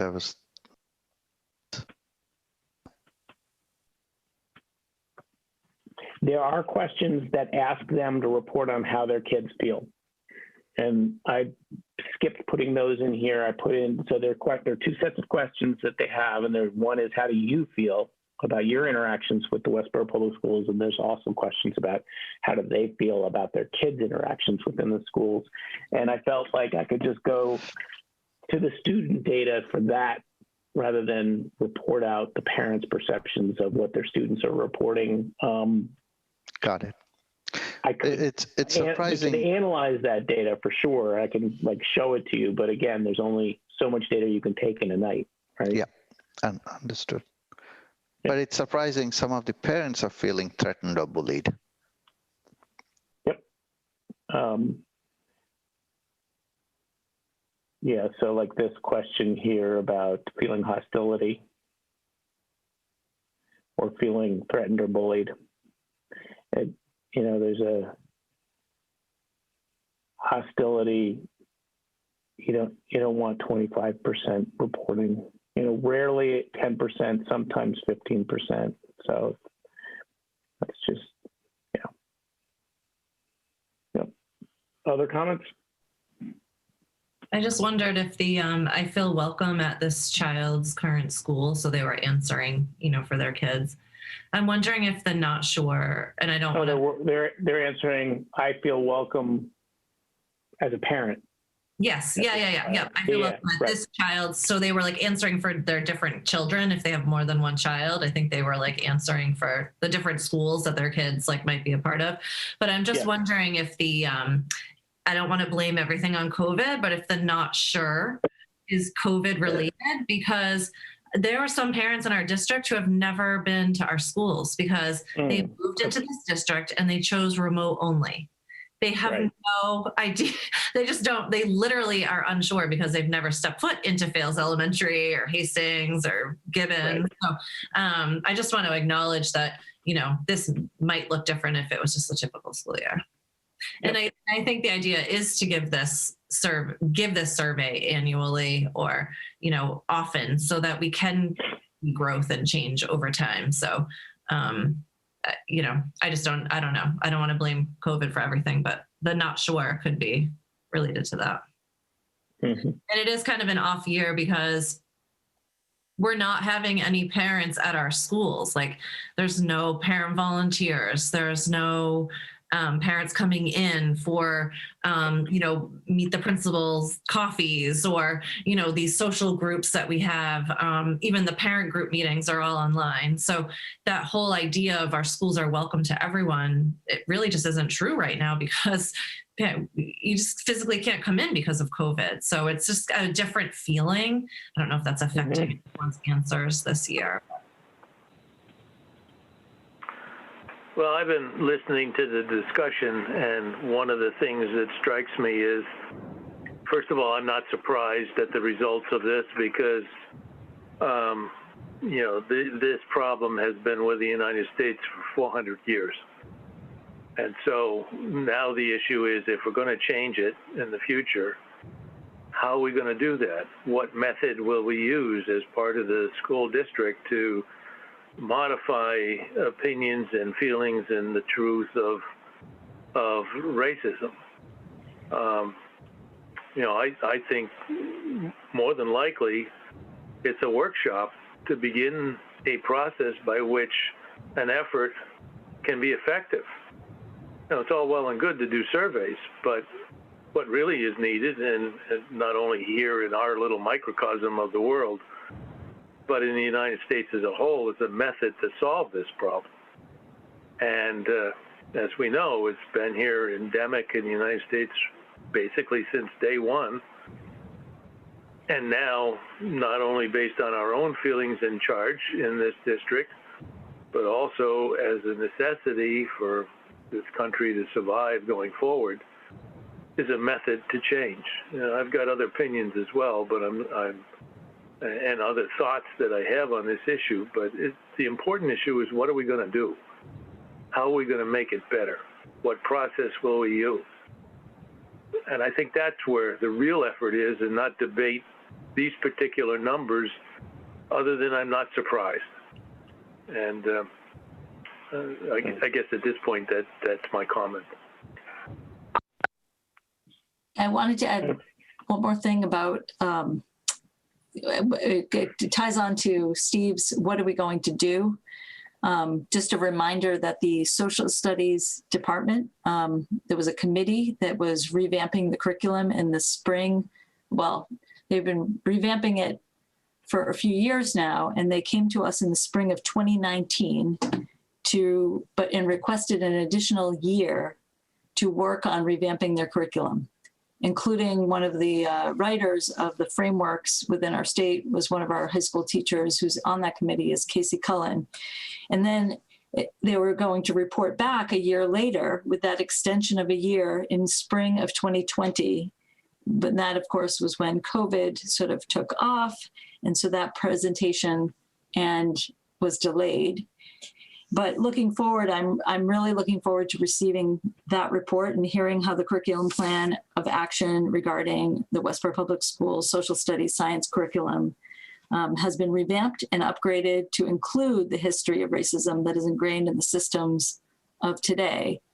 And that I suspect that we will eventually hear from that group. And I suspect that's part of the work towards making change in our school system. No, thank you. That's actually a great item of note. I mean, Kristen and I began to review the moratorium we placed on reports while we were facing a crisis to allow our team to focus on the work of getting open.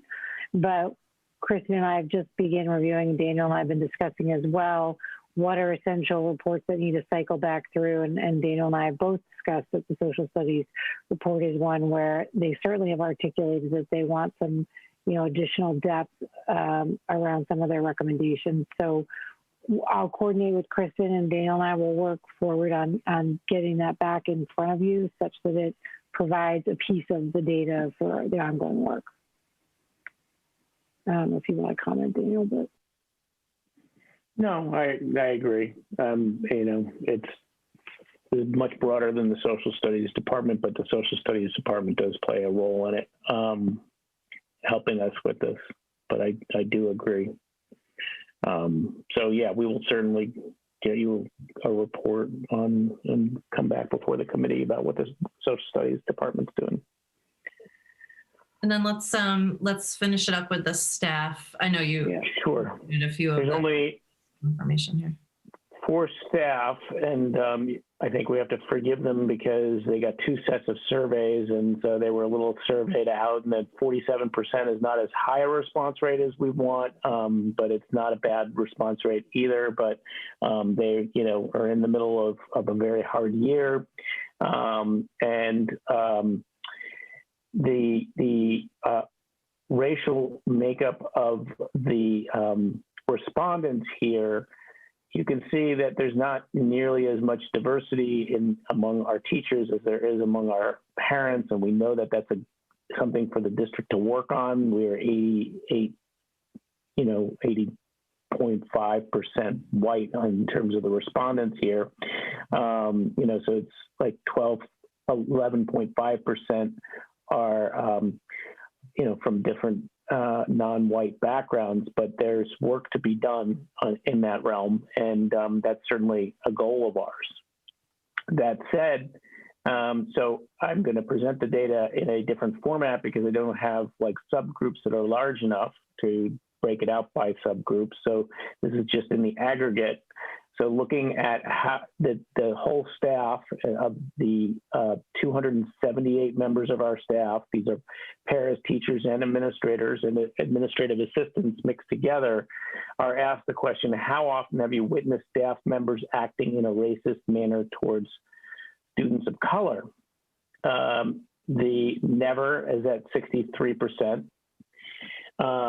which is, again, our target is 100. And the often at the other extreme is 2.2%, and sometimes 14.4%.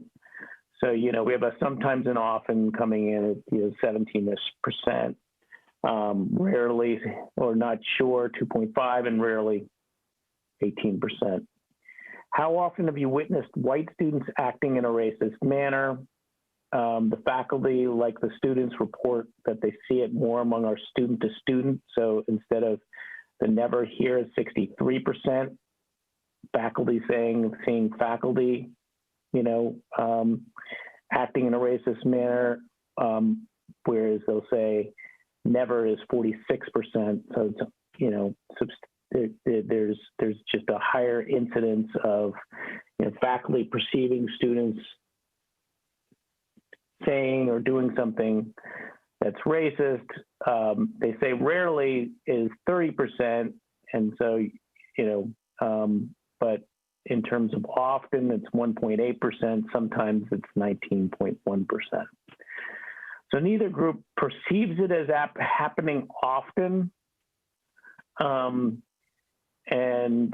but sometimes you're in the neighborhood of 7 times and often you're in the neighborhood of 21% for the students and 16% for the teachers or staff. How often have you witnessed a teacher embarrassing, patronizing, or treating someone negatively because of their race or ethnic origin? 73% say never of the staff, often is 2%, sometimes 8%. Not sure, 4%, rarely 12%. How often have you witnessed a student embarrassing, patronizing, or treating someone negatively because of their race or ethnic origin? Again, there's this disjuncture between staff doing it versus students doing it, and so the never is 55% here.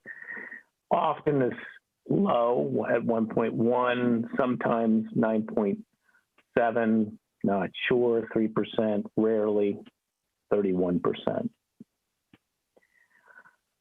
So those are the findings for the faculty. So before I summarize, is there a question or comment that you want to make having to do with faculty data?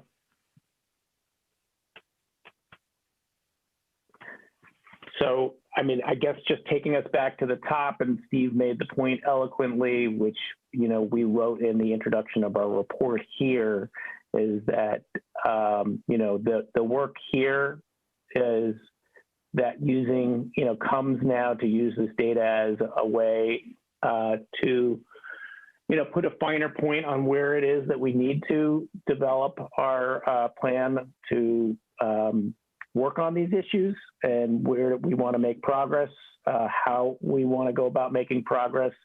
Data is a compelling motivator, however, and I think that, you know, we're in a very progressive community where I think that although we're not surprised, I think there are some people that might be surprised by the magnitude of what we are presenting here and maybe motivated. We're hoping to join us in the conversation that we're going to be having in the coming weeks. And to Steve's point and the other committee members who've talked about the schools working on this issue, I want to reiterate that we need to work with the community and the family members, and this is a joint effort because you know, we are only one part of a whole. But I appreciate you giving me so much time and Amber so much time to present this important topic, and I look forward to, you know, moving forward on working. So yeah, just to complement the pieces that Daniel has added, I think what's important, and we talked a lot about not presenting tonight ideas for what we think we should do. We just want to reflect on the data, look at it. We want to go back and look at it again. We want to let our staff and parents and people look at it and reflect on it. And the clarity of data, just it tightens you beyond letting a story or a comment somehow be excused away. So what you get is when people say, well, I'm surprised by that. And I'm like, well, then feel your surprise, reflect on it, and let's think about the steps we take to move forward. I am heartened by it. I'm not happy about it at all. And we're all feeling kind of stunned by some of that teacher data and the way they're reflecting. I am actually heartened that they reported accurately, because it would be easy for them to say, well, I don't see it. I think it's fine. But I think we've pushed on people enough that they're beginning to look and see and to reflect. And so while it's an uncomfortable and disheartening and upsetting piece of data to see that, we also know that there are many people stepping up that are asking us to articulate in that same faculty group the work to make those changes. So saying they see it doesn't mean they don't care about it. And I think it's important that we articulate their voice tonight so that they can continue to feel courageous to be honest, because they were very honest. And they said, yes, I see this. And they've also stepped up to say, we need to do this work, and they care about it. And so I just want to represent their voice well tonight. This is not a faculty who will shy away from this work. They've leaned in to push forward on many different levels, to look at curriculum, to ask tough questions, but really to do the self-work. And that's what we've articulated, is that everybody has to do the self-work, which is, you know, part of what Stephen says. It's not surprising. This stuff's been embedded for a very, very long time. So I just want to reiterate a couple of pieces, which is our goal tonight was to let the data stand on its own and to listen to it. And from there, I want to be clear, though, there was a pathway that brought us to a place of being courageous to also ask such blunt and clear questions. And now the next steps are the mid-year goal update. You'll hear some of the work that people are already beginning to lay out. And when we return in February, after February break, we'll bring forward to you the working draft of the strategic plan that holds some of the emerging ideas for the action items that we feel articulate a definitive path forward that is action oriented to some of the items you've spoken about. Now, when we had our retreat, you looked at that board, we talked about it, you added ideas. We'll articulate those into a working draft. We will then garner more feedback from all the different groups. Many of those groups have already given us ideas, and the commitment is in defining it into a path forward. So I don't want you to feel overwhelmed. I want you to feel like you're hearing authentic data, and that's a call to mission to remain focused. So I think our staff will look at the data. We're beginning to plan with our leadership team. We met with them today, as I said, and I also pushed this out to staff at the same time I was presenting it to you. So, they'll articulate opportunities to come forward and start working at a faculty level. And then we'll share the draft of the strategic plan to them and let them give us comments on areas where we missed things. So, we take that active step forward and begin to look at the things we plan to do. So I want to thank Daniel for his capacity to analyze data effectively and to sift out the way to create a picture that remains true to the voice of the data. So thank you. And I think from here, you'll start to see the series of updates that you've requested and that we look forward to putting in front of you. I guess I would encourage people to continue to reflect on the data, look at it some more, and we'll report to you on our work of that as well.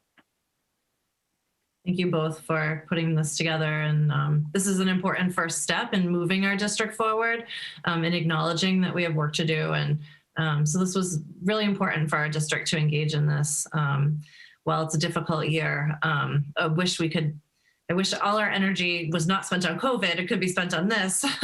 It's good that we, move forward with this. And then also, this report will be shared with families tomorrow. So it'll go out in an email from the district to families. So I know we kind of, scrolling quickly through some of it, but families will have it in their hands to be able to take a look at it as well. So thank you. Thank you, everyone, for that. So just in the interest of time, we'll move on in our agenda, and we will review a preliminary school year calendar for the 2021-2022 school year. I've already gotten some questions about when's the first day of school next year. Daniel, it's heartening to see it normal. I know, like a regular schedule. It's not like crazy color coded and let's hope, right? I'm going to pull it up in 1 second here, where I had it up and somehow I managed to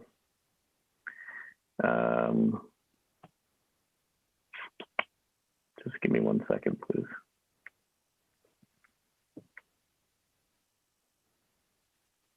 Okay, so this is a first read of this, what the school calendar looks like. It's subject to change. We're gonna you are going to vote on this at a subsequent meeting, correct? Yes, this is just the first pass. It's just to kind of look at where holidays are falling, vacation weeks. We kind of all look at it and then kind of think about, how the school year can unfold around the different holidays and vacations and professional development things we need to navigate. Okay. So Labor Day, we work backwards from. So Labor Day is September 6th, and we always start the week before Labor Day. So the teachers come back on the 30th. So that's August 30th. And they come back for 2 days before the students, and the students traditionally come back on a Wednesday, which is September 1st, and then that would be the first day for students. So September 1st, and then going into the Labor Day week, we see that, haven't seen this in a while, but Rosh Hashanah is bumping up against Labor Day. So we have 3-day week for students, followed by another 3-day week for students. At the beginning of the school year. And then, right now we have not put in the early release days. They're TBD, where you see TBD. Next year, Diwali falls on the 4th of November. And you may remember, though it's been a couple of years, so the last 2 years it's fallen on a weekend. Next year it falls on a weekday. So we close school traditionally. Our tradition for having it during a weekday is one prior year so far, since this is only 4 years old, having this in our calendar. But it basically means our PD day staff report on the 4th of November for professional development, and the families have it off, which means that on election day, the high school will be open for students. If it was a presidential year, which of course it's not, we would have a conflict and we would have to deal with it, but we don't. So we can run our high school and have it open for elections and still have our students there and manage that. What else do I need to point out here that you should know is, I will point out that on the week of the holiday week of winter holiday, the 31st is traditionally, let me make sure I get this right.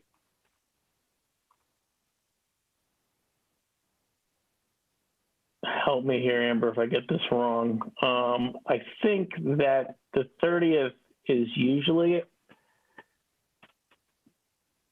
the half day is usually the 31st. Because the 1st is a Saturday, that bumps the 31st into, or the 30th into a full day. And we had discretion to make a choice if whether or not the half day would fall on the 31st versus the 30th. And we I'm just being transparent here. We opted, it made more sense for the half day to be obviously on the 30th, and then give the staff, this is the 12-month staff, a 3-day weekend. So it's a little inside baseball, but I just figure you should know that there was some decision making that needed to be made about that. Otherwise, what else do I need to point out here? I think, it's pretty straightforward in terms of we need to just put in our dates for the early releases and such. But assuming we did our counting right and we welcome people to count our days to make sure that we have it right, the 180th day, there should be 180 days. Half days count as a day, unless it's, all the half days count as a day. So there should be 180 days. And if we counted right, then the last day of school we're anticipating June 16th with no snow days. And with 5 snow days, it would be June 24th. June 17th, sorry, the 17th was. Oh, sorry. Did I say the 16th? Don't let them out early. Yeah. Yeah, the rotation of that is for the faculty, the full-time staff working during that break period, just to articulate the half day for them. The December one, you mean? Yeah. You're going back to? Yeah. Yeah, the 31st. But I was just looking at what you said. Typically, that's a short vacation week period in comparison to what we had this year. So it's going to feel tight. So I have something I'd like to consider in the calendar. December 23rd is the last day of school before winter break. And typically we've done a full day of school, and I'm wondering if it makes sense to move that to a half day of school for staff and students. And so that I feel like a lot of parents ask, why isn't that a half day of school? And I'm not sure the afternoon of the 23rd is as productive as it might be in school, because some terms are ending. It's right before our first break. I don't know. It just seems like a half day makes sense there. I don't know what other people are thinking. Just to think about it. Think about it. You can. I've heard that same comment many times over the years, that December 23rd. I don't have a big opinion on that one. Others might. I have an opinion about the March professional development day for the local election, only because there's often snow. There's possible snow in the parking lot of the high school, and that we've often correlated the local election with a professional development day in early March with that. So I was putting that one out there for potential placement. Yeah. Well, I think because of the, and Daniel, spoke to this, I mean, in some cases, it's just the way the calendar falls, and you also aren't looking to push into that next week of June. Mm-hmm. So you're looking at ending on the 17th versus pushing into that Monday, the 20th, when you look at that. So there's just a part there that, like, if you add another day off, I mean, because no. I don't think she's not promoting a day off. We always have a March PD day, and she's just saying where we place it when we think of the TBD, that we would place it okay.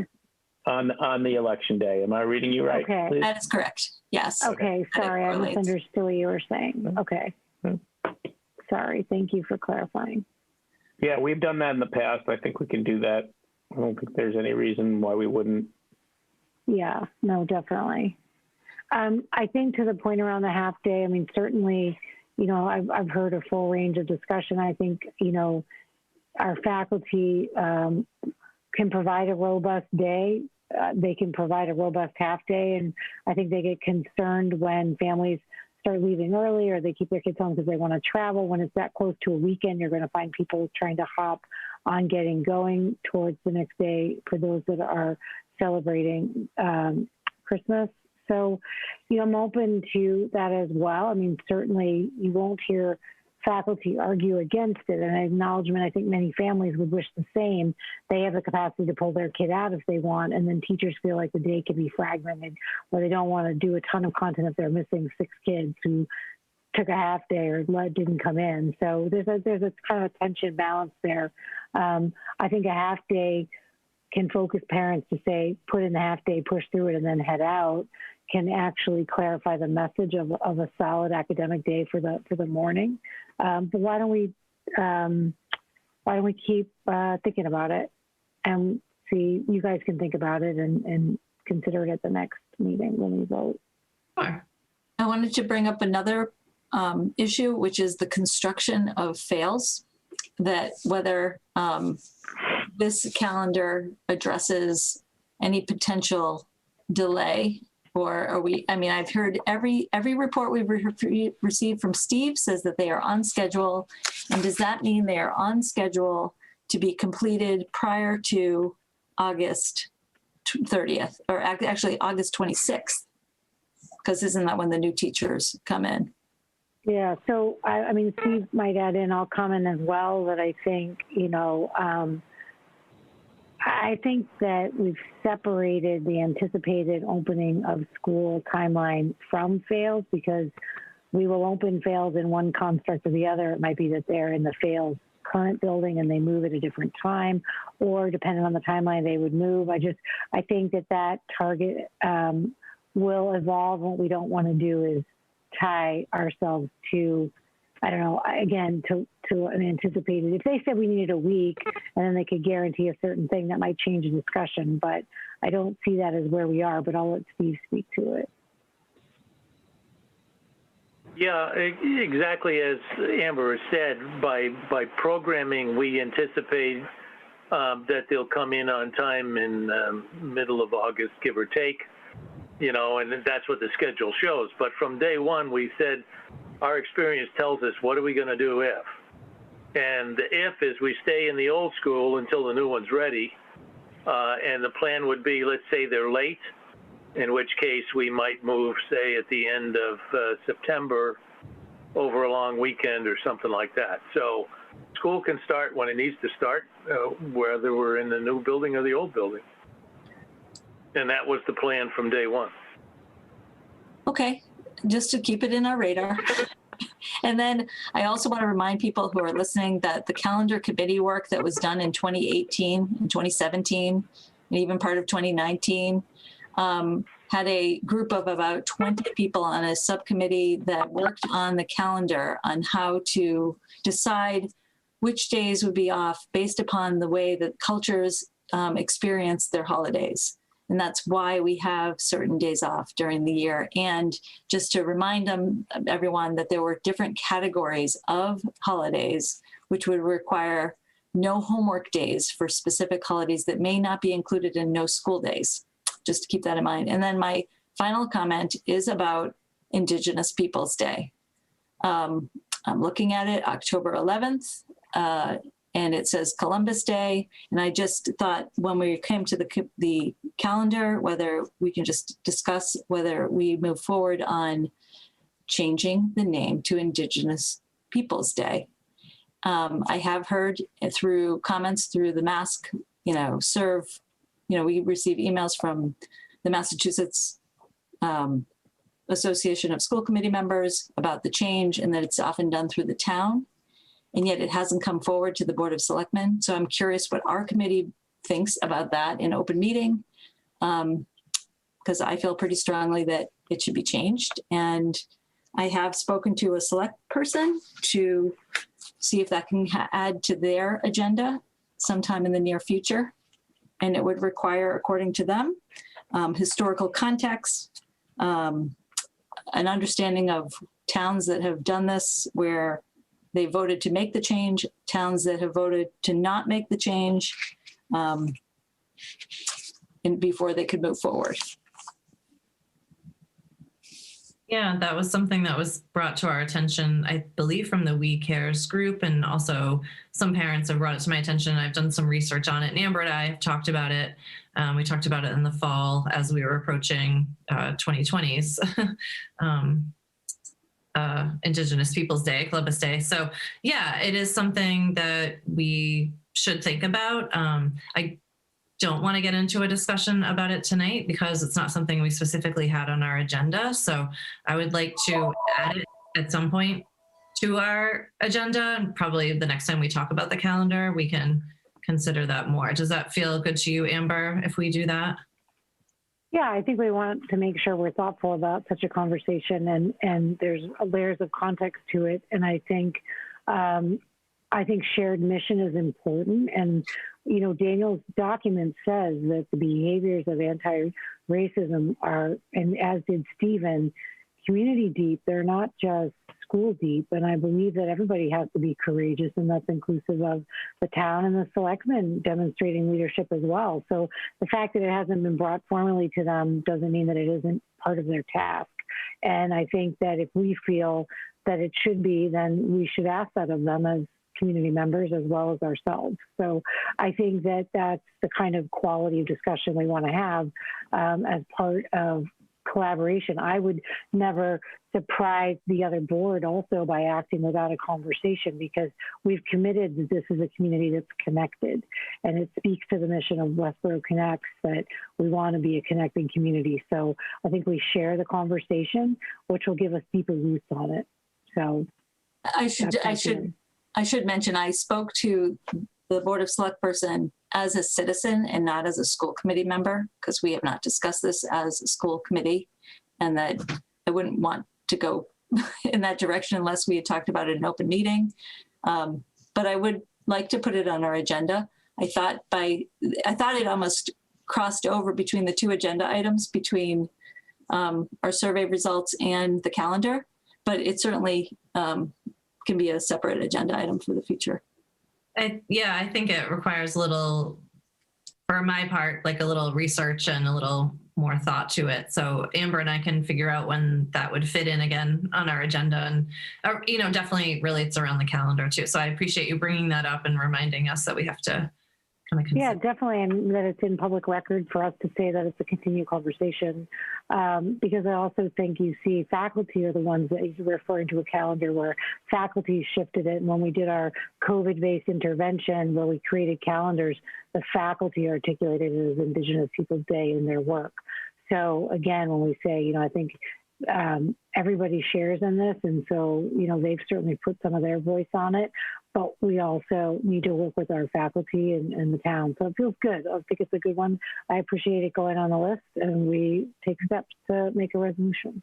All right. Thank you. Thanks for that. And we'll move to our final agenda item. Oh, so just closing the loop on the calendar. We'll see this calendar again several times before we end up voting on it for a voted calendar. But just as a draft, it's good to look at that. And then, so we'll move to our last agenda item about the preschool tuition update and looking at classes for next year, this is exciting to think about as well. Amber, you're still muted. Sorry, I've been really good about muting in between. So one of the things we do is read into public notice if there's going to be a tuition change. We also make sure we note in the minutes that tuition next year for preschool we are anticipating will be the same. So we're not anticipating raising tuition next year. We are discussing whether or not we would need an additional class. And we've looked at the fact that if an additional class were to be open, it would need to be cost neutral in its impact. And so I think there's some discussion around looking at those numbers. That's always against, the program design of percentages of creating well-integrated classrooms. So right now, the messaging that I want to make sure we read into the record is that tuition will be the same, no increases. And I'll report back if it looks like there would be discussion of an additional class with notation around any possible financial impacts, with my guidance to them being that they would need to bring it forward in some cost neutral way. And that's my update on them tonight. All right, and we have space to open a class there, an additional class. Yeah. Yep. Good. Yes, we do. Well, that's exciting. Great. All right, so that concludes our meeting tonight. The next meeting of the school committee will be on Wednesday, February 3rd at 6 p.m. That'll be a virtual meeting. I will take a motion to adjourn. I'll move the motion to adjourn the meeting tonight. Thank you, Raghu. Is there a second? I'll second. I was waiting for Steve. Steven, Sarah, second. We'll take a roll call vote. We'll start with Sarah. Tule, yes. Raghu. Nandan, yes. Lisa. Edinburgh, yes. Steve. Right, yes. And Vincent, yes, 5-0. Thank you, everyone. Thank you, everyone.